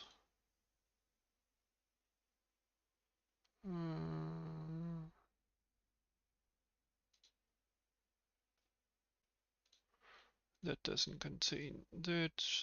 Let's see, footprint data layout. The second one is supposed to be placed at that. If we, when we create our buffer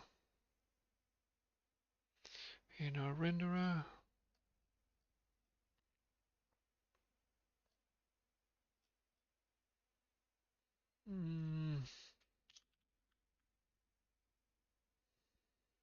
let's see. So that's fairly small. Let's try that instead. Instead of doing that. All right. Uh,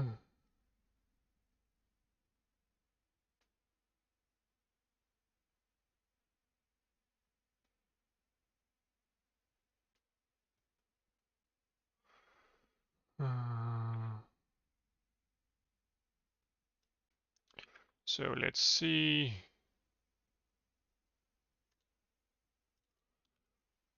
And round up to 50. Let's try that.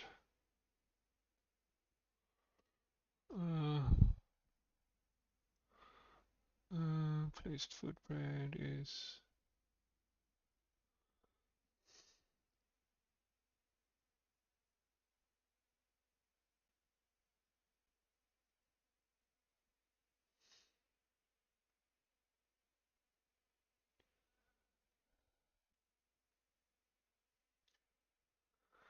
so.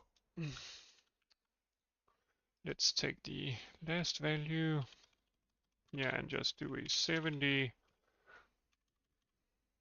1, 2, 3. There we go.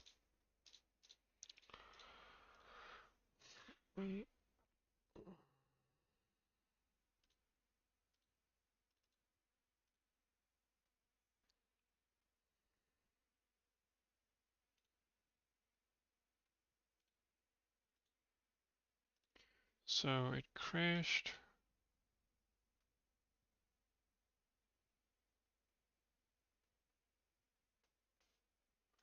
Let's try to. Well, it's supposed to do just fine. Let's try it again.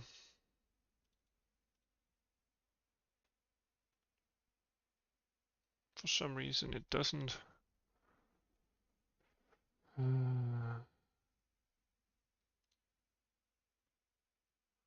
So that doesn't work. Let's see.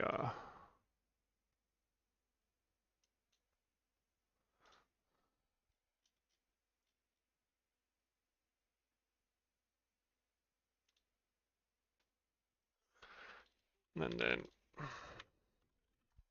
do an upload here.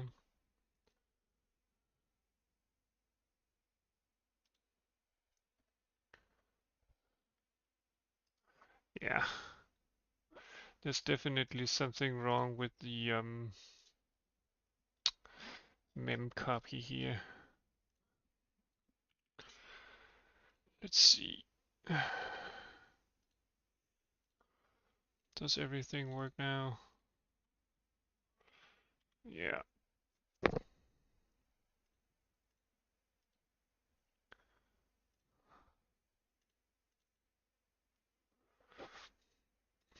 Yeah.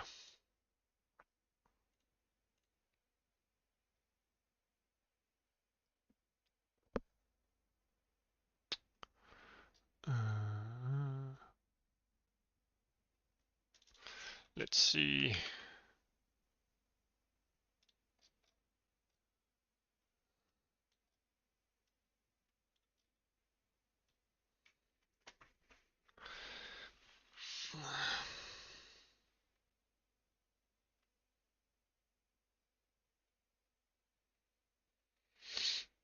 maybe this is not needed anymore.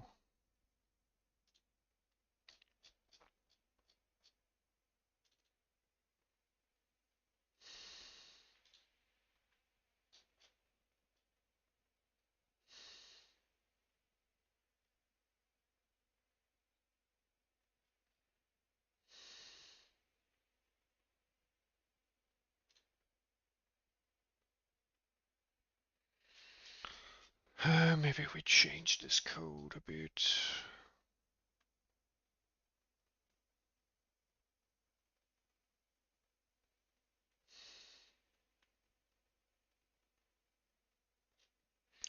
Maybe we change this code a bit. Hello. I'm working on a uploader for textures.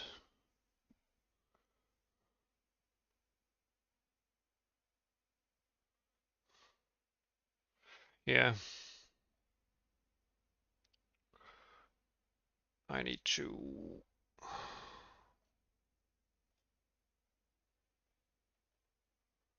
change this.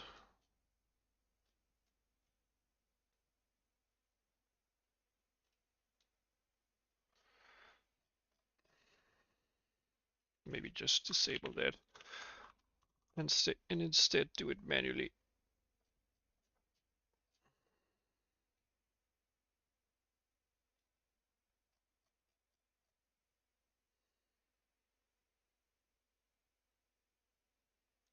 Let's see.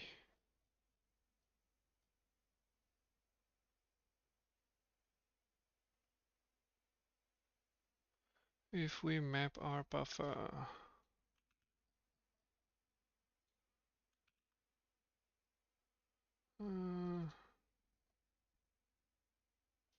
Let's see.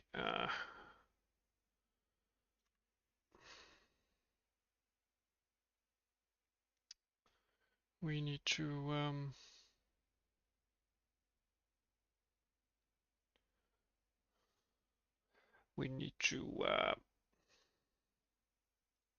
yeah, I'm getting tired.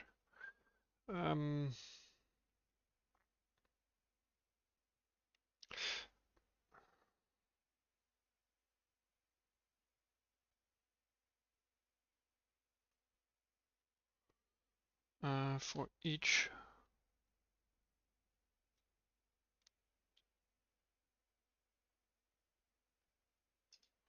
yeah, so for each sub-resource we need to copy our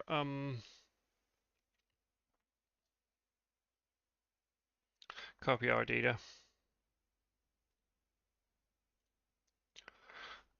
So let's just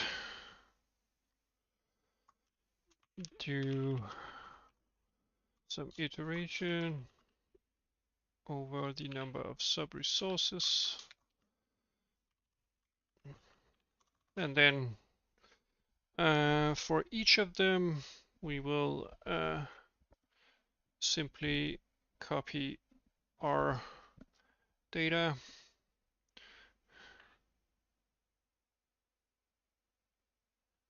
If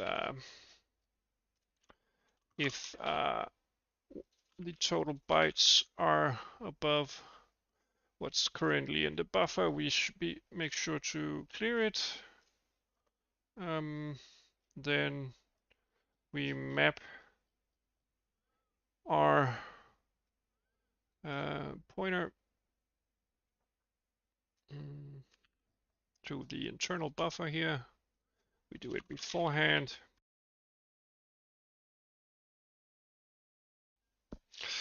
But before we do the loop, and we will be adding the total bytes, and then eventually we will call buffer unmap 0.0. There we go.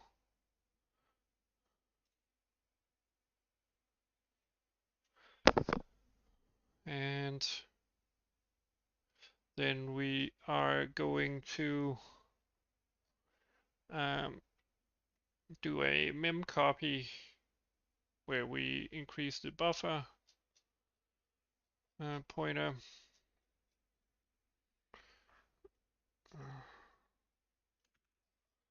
So the actual pointer here,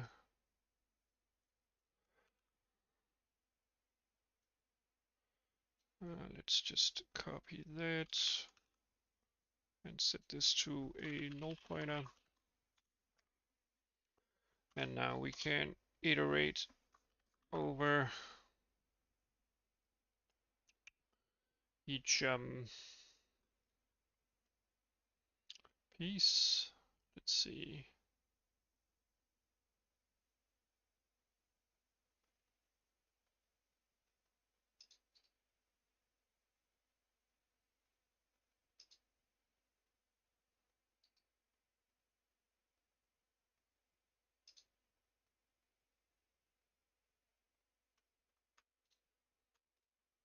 Let's see.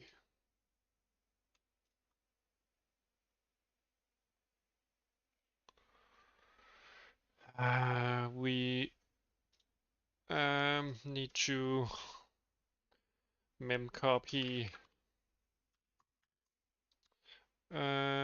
to our destination from our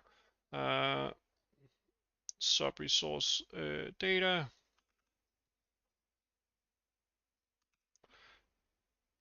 And we will, of course, use our index.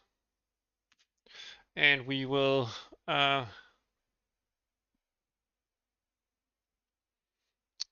specify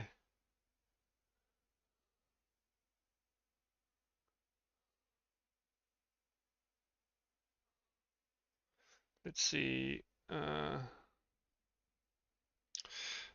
by grabbing our number of rows and bytes and multiplying that by, let's see, oh well, footprint data times footprint data dot row size in bytes, and we do the memcopy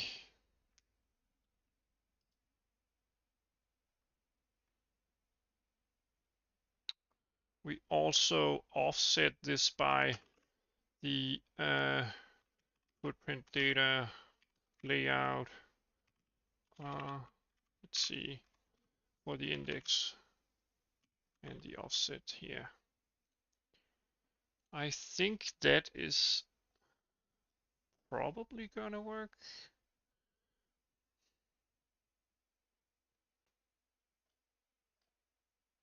Then we need to do another loop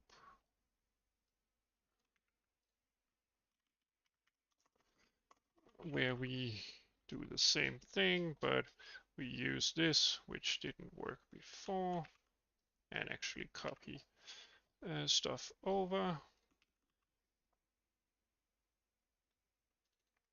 So this is just gonna be I plus 0, even though it doesn't matter.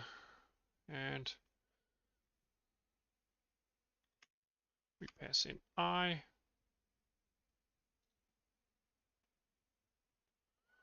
And then we just upload for to be sure. And maybe this will work. Do I get any oh. So it wanted to write something. Yeah, it doesn't crash. That's a good thing. And will we be able to load it in Insight? We are still able to load it in Insight. Well, did we get... Okay. Instead of a totally black texture, we now have something that is definitely not right, but at least now we can see that the data, at least some data gets uploaded, which is far better than what we had before, but still not there yet. So let's see. Am I doing something wrong here? Uh,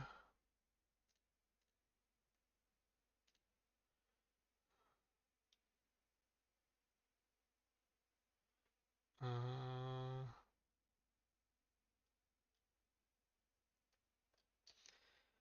it's probably not this one at least. It's probably during the memcopying memcopy stuff. Let's see. Maybe it's because the data is aligned. Yeah, progress at last. It might be because some of the data are aligned in the heap and some of them are not, which will result in misalignment in one of the buffers. Uh, let's see.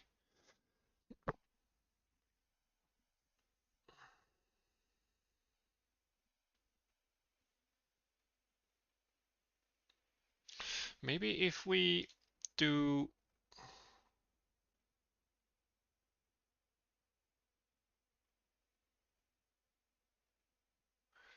yeah, I mean, this doesn't fail at least. Um, maybe if we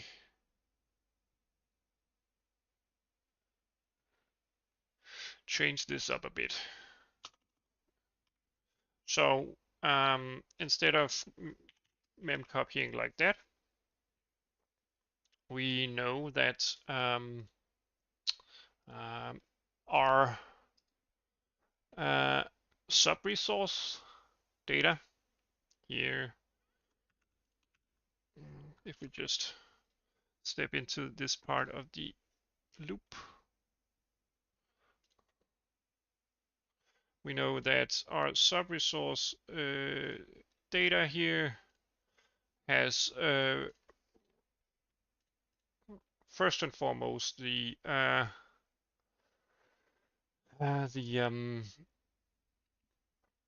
data pointer, and then we have some row pitches and slice pitches. Therefore, if we iterate over our source and destination, we will probably yeah,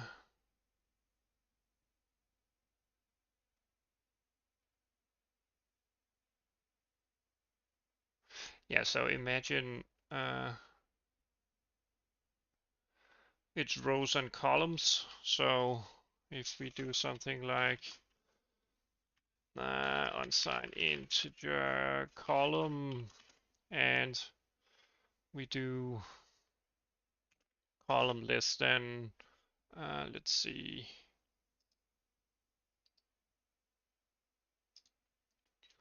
the number of, maybe, no, maybe this is actually rows. Maybe this is actually rows.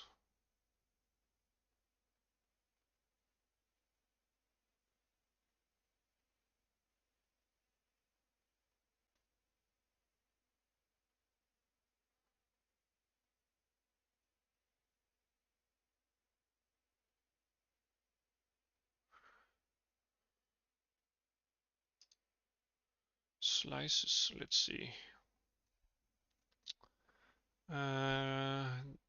The 3D12 mem copy destination.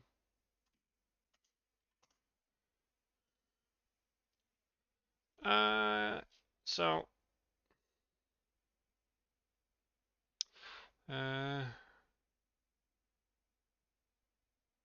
let's see, and if we multiply, let's see, our information here Sub-resources.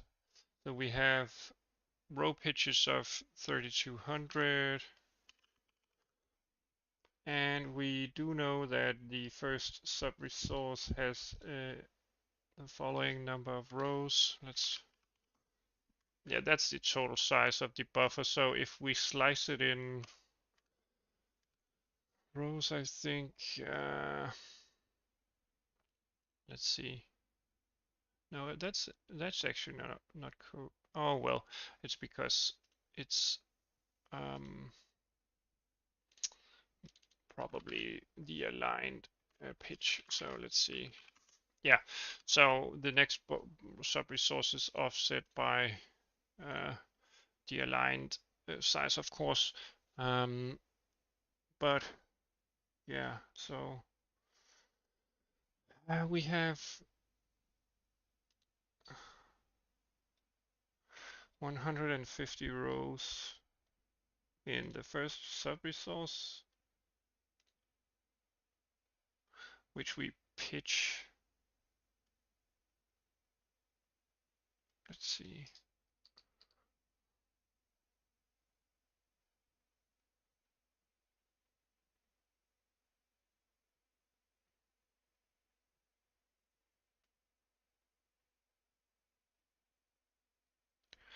Yeah.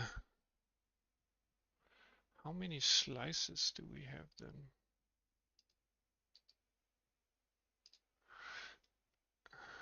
We should only have one slice since our depth is 1. So that should mean that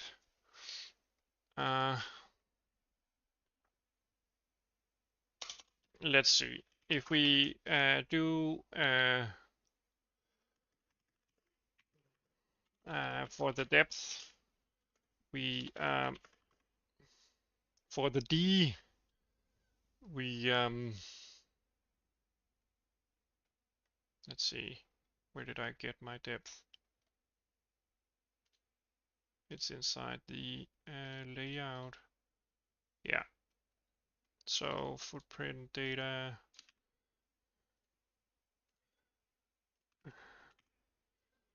Footprint depth. And we of course increase the depth counter. Then we I mean the slice, is it really that big? Yeah, it is. Oh my god. It's just because I forgot what this value is. It's the aligned size. So the slice is just one depth, meaning that all of the rows combined is the same size as the slices. So in case we have several resources of depth, meaning that the resource is 3D, uh, uh, a 3D texture or something like that, um, we simply are able to iterate over our I was about to say stuff, but that's not definitely not what I mean.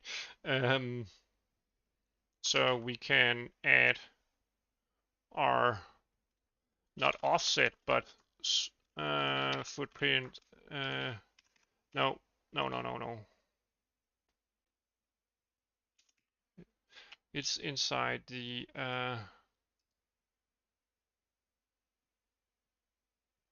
let's see.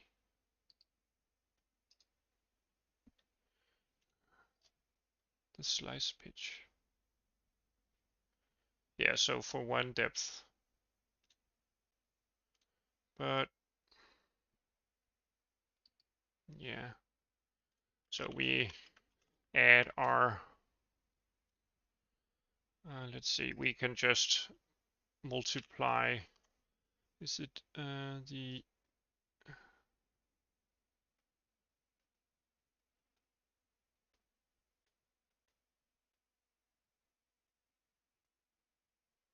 yeah, we need the offset or rather the aligned offsets. So let's see. Let's do the footprint and the row pitch, and which is our aligned row pitch times the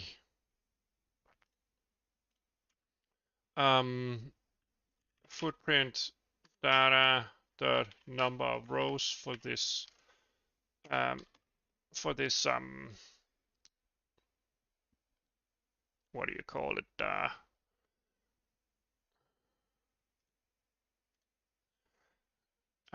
yeah, for this slice.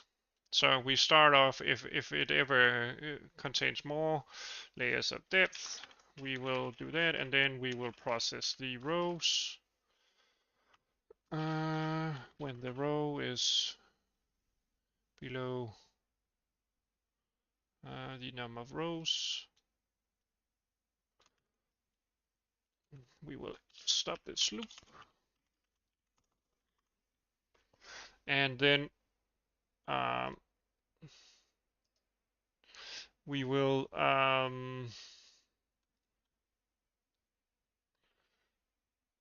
just use the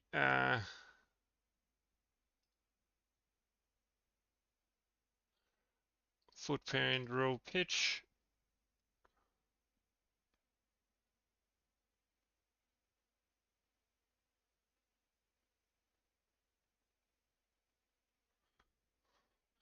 and we want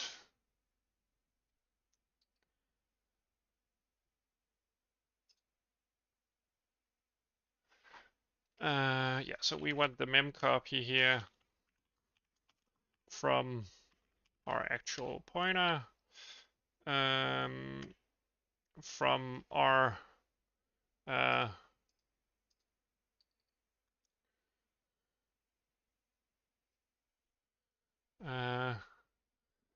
but we want to add an offset for each row that we have processed. The footprint row pitch again.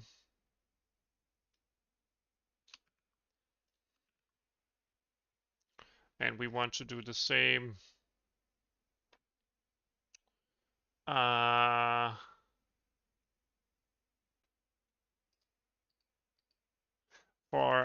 from our destination. We can actually do like this. So we need the sub-resources pointer plus r times the sub-resource, not pointer, but row pitch.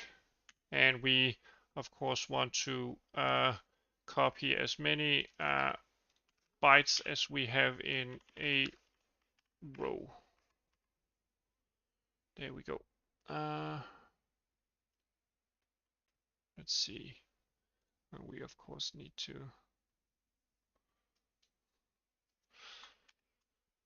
so let's see.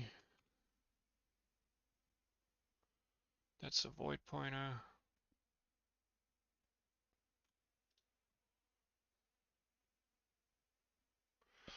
We want to pass that as a byte pointer. Then we can increase it, and then everything should be fairly okay. Let's add a semicolon here. And is that it? So we take our first row, which will go into our buffer, and it will come from our sub-resource. These two offsets will be 0, and we will copy as many as aligned bytes as we have to. And then the next row, and the next row, and the next row for each row. Let's see. Does that just work, or Let's try that. Let's see. We do not have any crashes.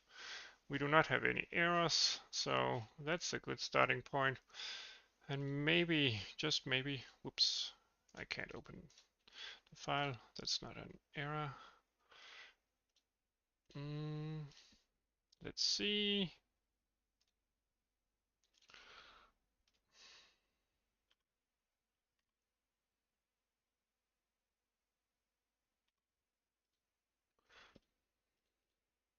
Let's see, I messed up. I pressed the wrong button. So let's see.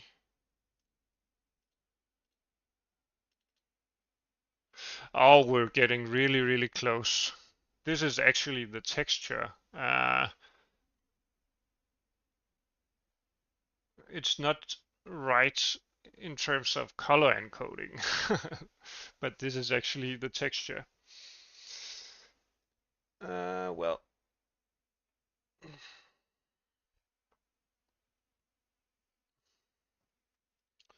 it might be my file loader that doesn't process things correctly right now.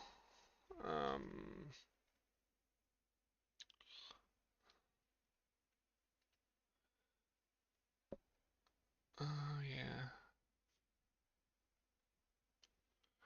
We could try with another texture.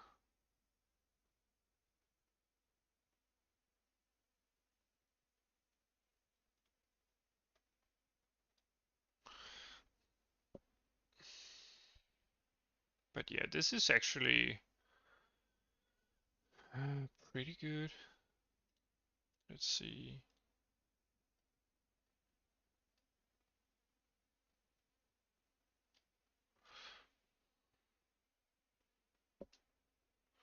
This is actually pretty good.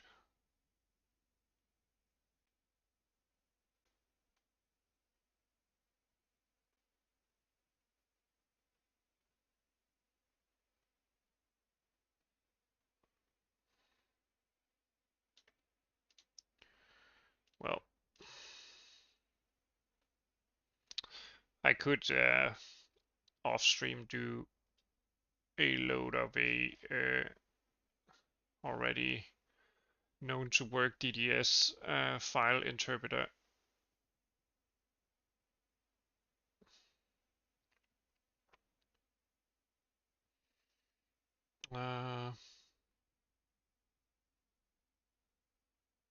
Because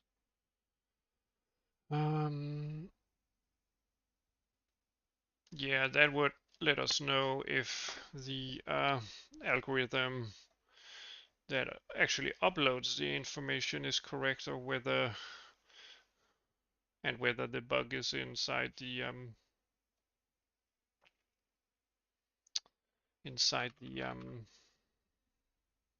what do you call it, the actual upload of the data.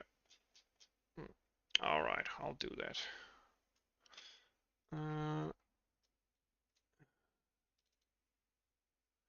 Let's see.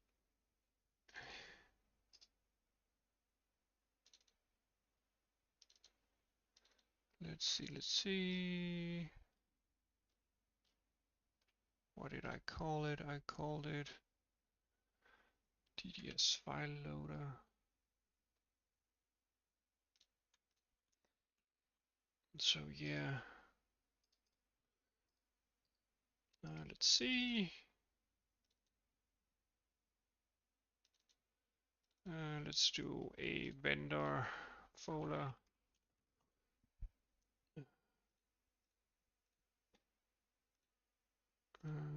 And add it to that.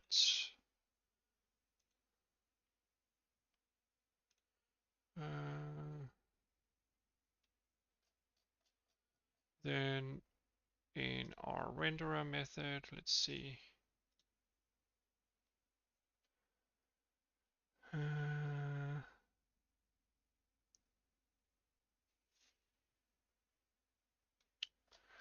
We include it just below our, so outside the renderer inside the vendor folder and the DDS file loader. Let's see, does everything still compile? We need to close that and do debugging. Yeah, everything does still compile. So here we call the DirectX load DDS texture from file. We want to pass in our device. We want to pass in our file name. We want to pass in a pointer to a resource.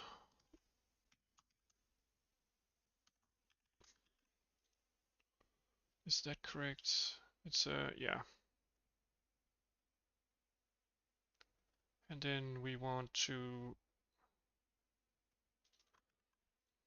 pass in our GDS data, our sub resources, and then the rest is pre-filled. And let's do like that. And then debug. Let's see.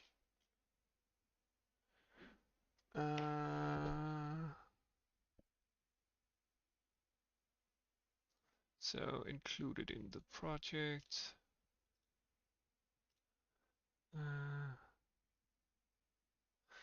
Did you forget to include the PCH? Yeah, I did. Thank you, Microsoft. And then, let's see. Cannot open source file. It's because we do like that. Oh, wait a minute.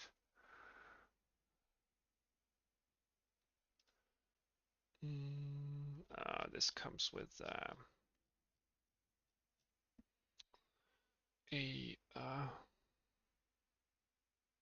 yeah, it also comes with a specific header. Let's see, DirectX helper headers. There we go. Let's just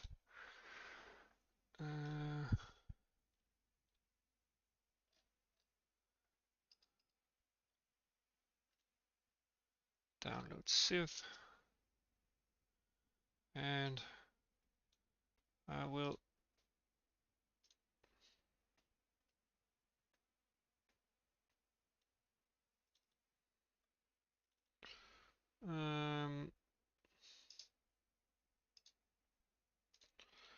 extract that temporarily. Man, that's a lot of work for just testing something out. Anyway,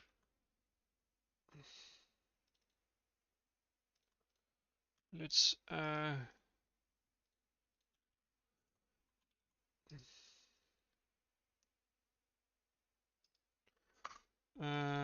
I added the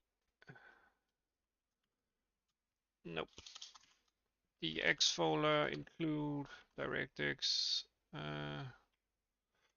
DXD12. There we go.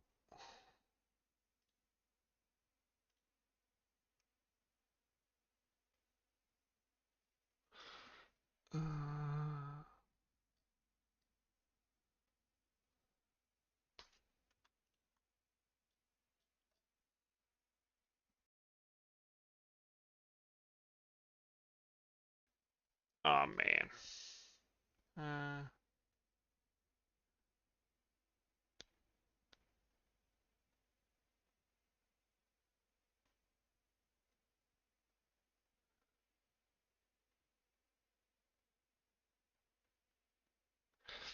Maybe I need to rename it then. Real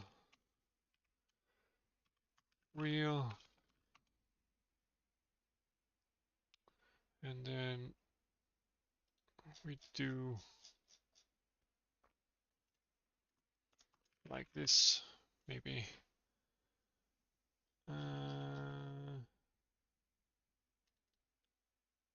Include real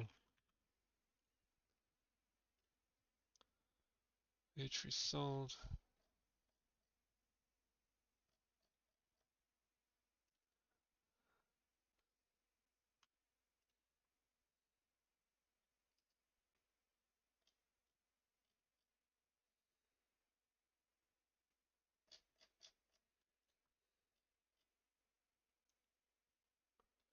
And we need to include the right version of this one.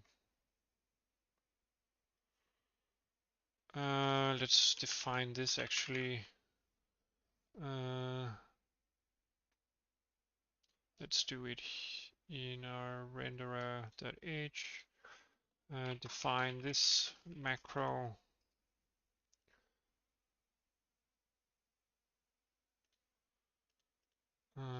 Let's see. Yeah, instead of that directory, we will do dx, oops, dx include DirectX D3D, and we will do the same in terms of that.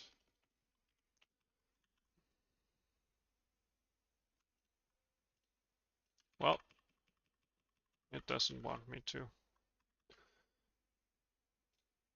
Maybe if we do dx include, yeah, there we go.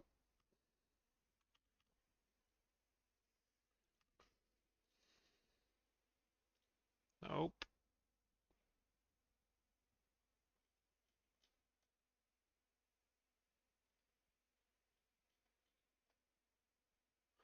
Oh my fucking god.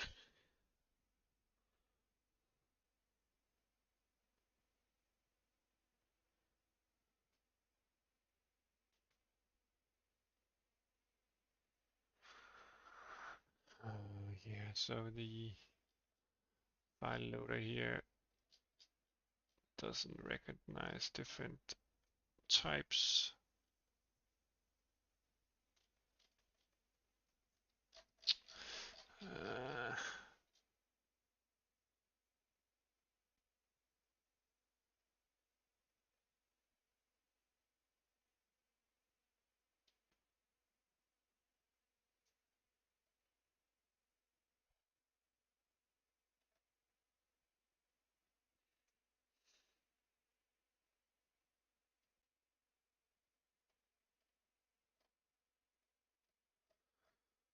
Oh my god.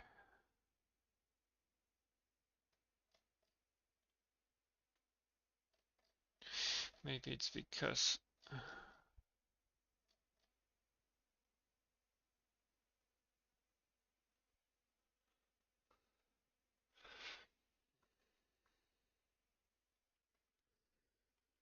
let's see.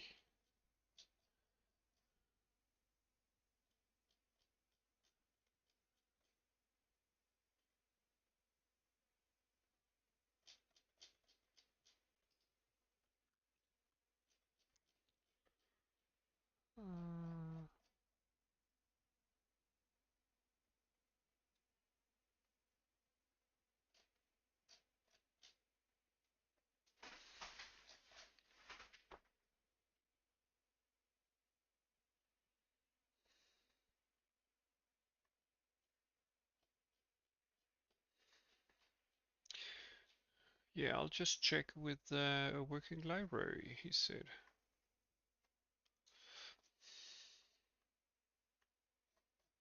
Yeah, I think it's because I include the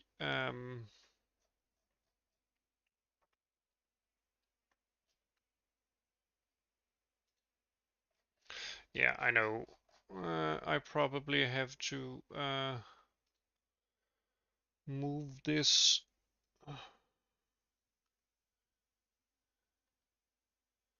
into the PCH header file instead of the ones here. So let's just do that. Whoops.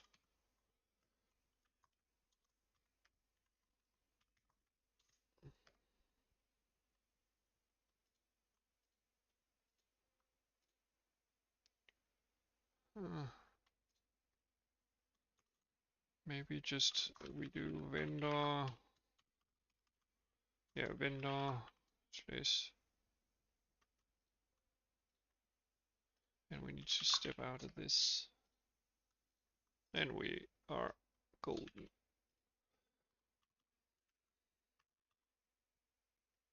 And then we comment out this. And we comment out this.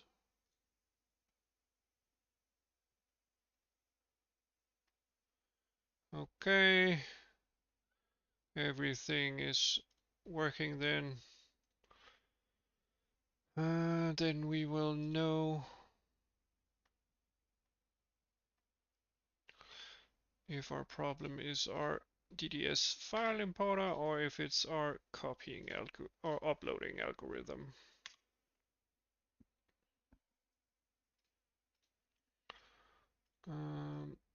Let's see. So yeah, it definitely seems to me, at least, that it's probably not the DDS loader. Let me just try with one new texture. Let's do Paint 3D and create some random shapes, 3D shapes. Yeah. Wow. Wow. And a cone. Wow. Let's rotate that. Yeah. Wow. That's great. That's great stuff. And let's do 800 by 600. And then save this as an image.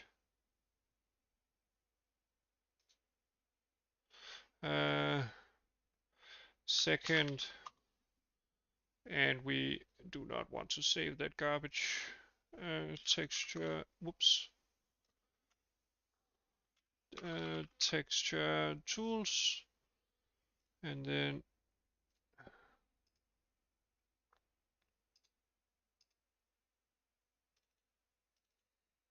we do our texture stuff here.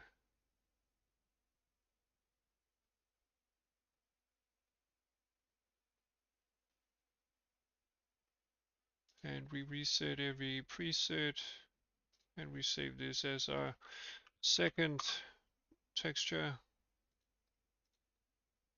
And instead of loading the first, we will do the second.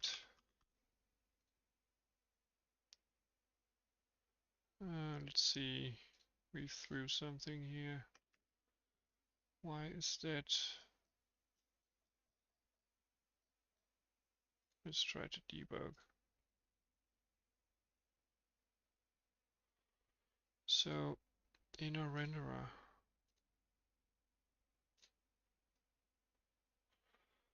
are we not calling it the right thing, or?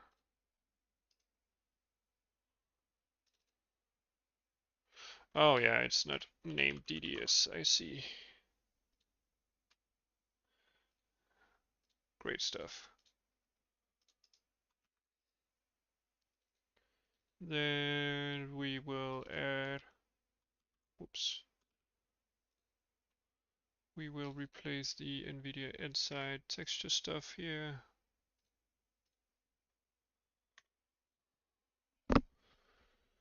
And see if it's the texture. No, it's definitely something in terms of the upload mechanism.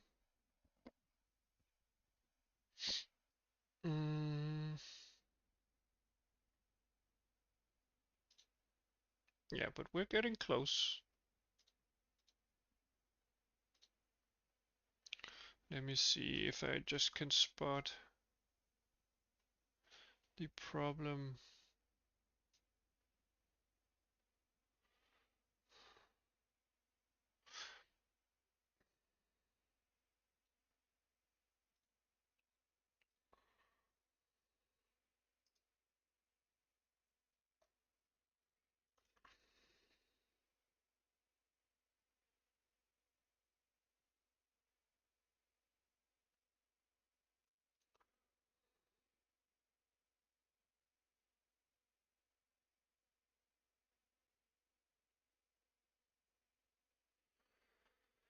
Let's see.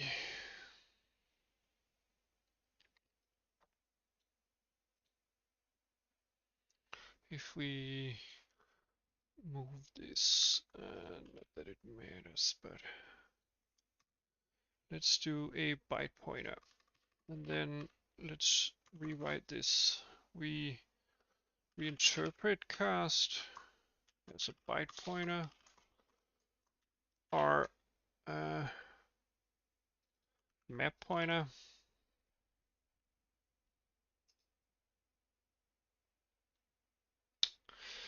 plus maybe. Yeah, because the MIPS were black before, meaning that nothing ever got copied into the section of the internal buffer where the MIPS are supposed to be. It kind of threw me off that the MIPS weren't getting written to. Let's see.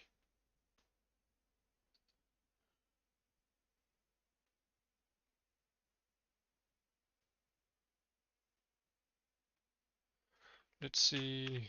A byte pointer here.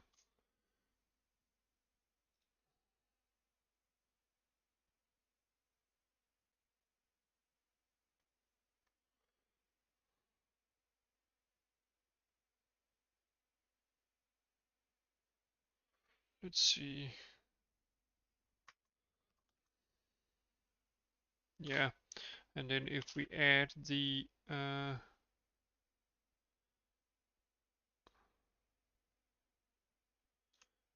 slice pitch.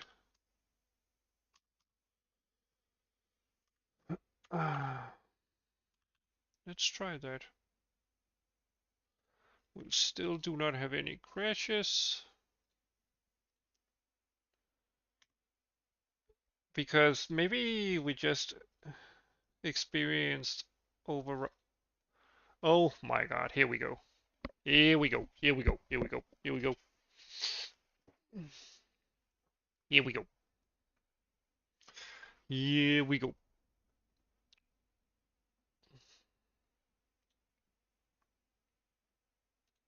Everything works as intended. So last thing is that we want to make sure that the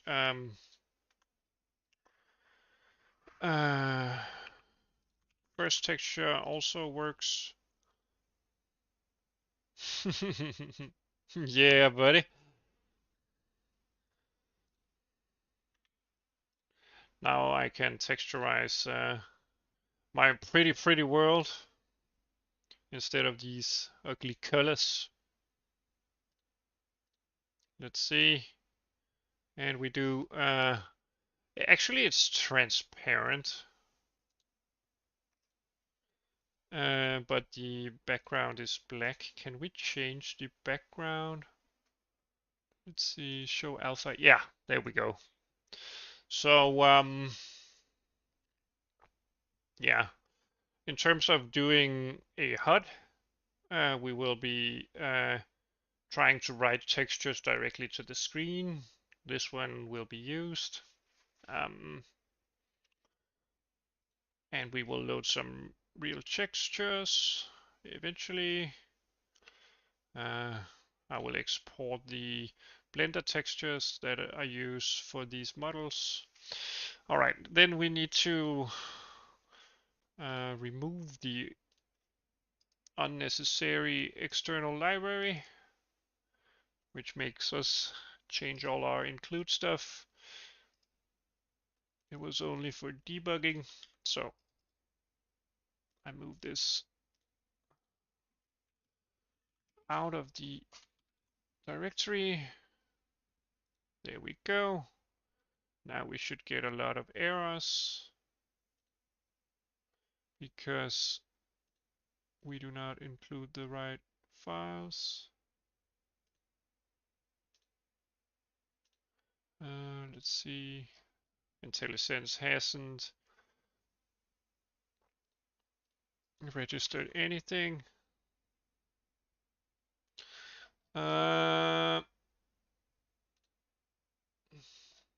Yeah.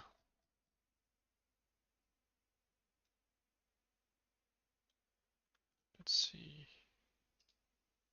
This is probably going to work fine if I just change these. I'll leave them in just in case I ever need to debug something. There we go. And where do I need to? Yeah, of course, the renderer. Let's remove that. Let's disable the fake stuff and re-enable the great stuff. And uh,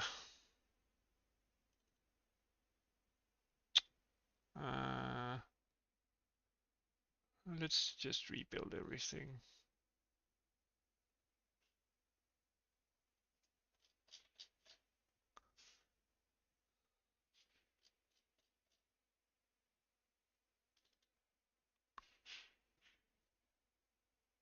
Yeah, somewhere we're trying to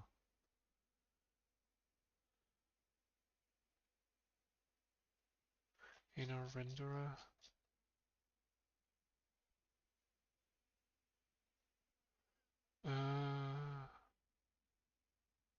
I mean,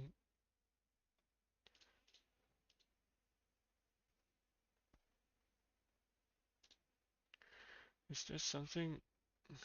What's trying to include?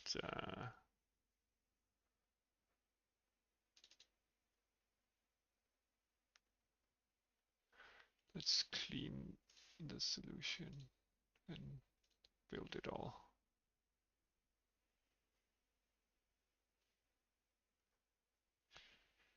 Something is referencing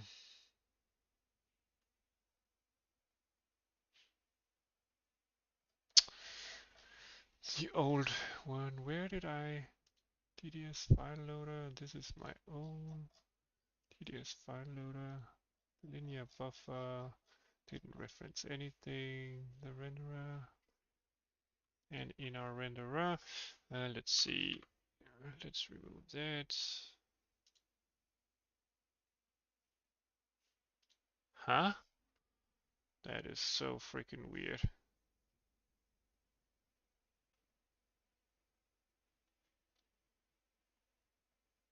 That is so freaking weird.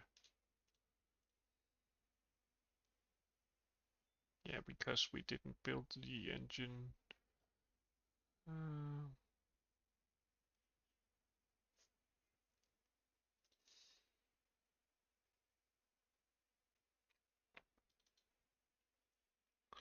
Let's check PCH.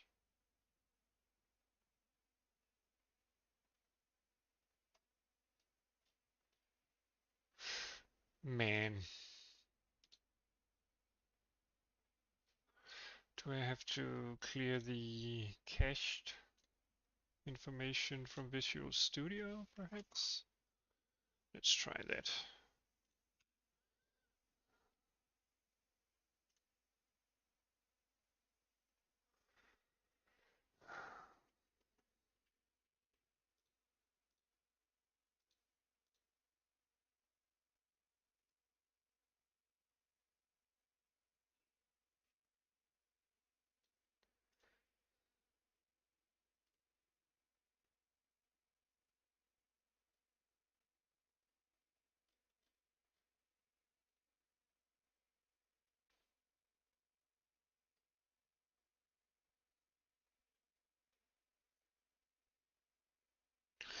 Okay, if I just move it in again.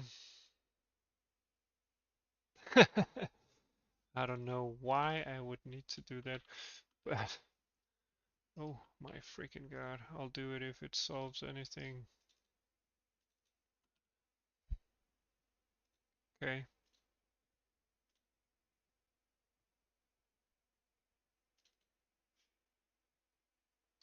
Ah, I didn't remove them from the project, so now I know. Um, so yeah, Visual Studio looks for these goddamn files whenever I forget to exclude them from the project. Jesus Christ, what a bad feature. I mean, oh, I can't find the files that you removed manually. You have to tell me that you wanted to remove them.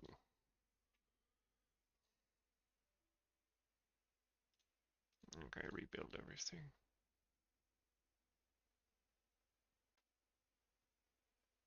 Two succeeded. Set as our startup project. Thank you very much. And I haven't created any. No, no, everything is fine here.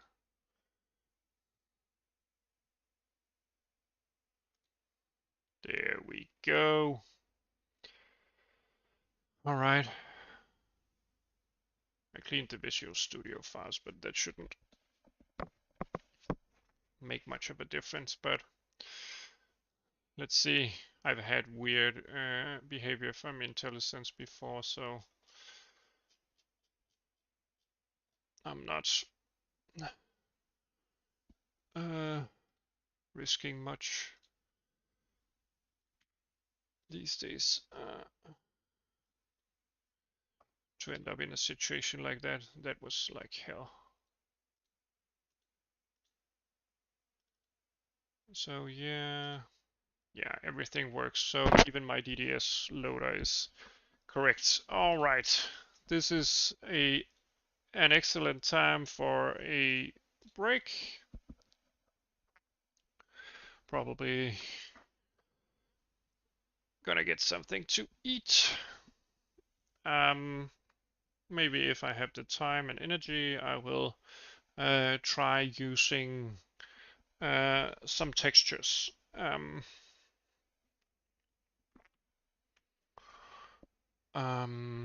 Yeah.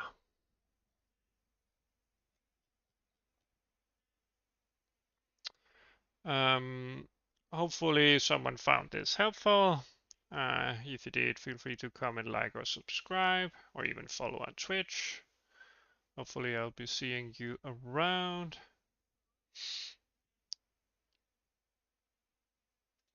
Either way, have a nice one.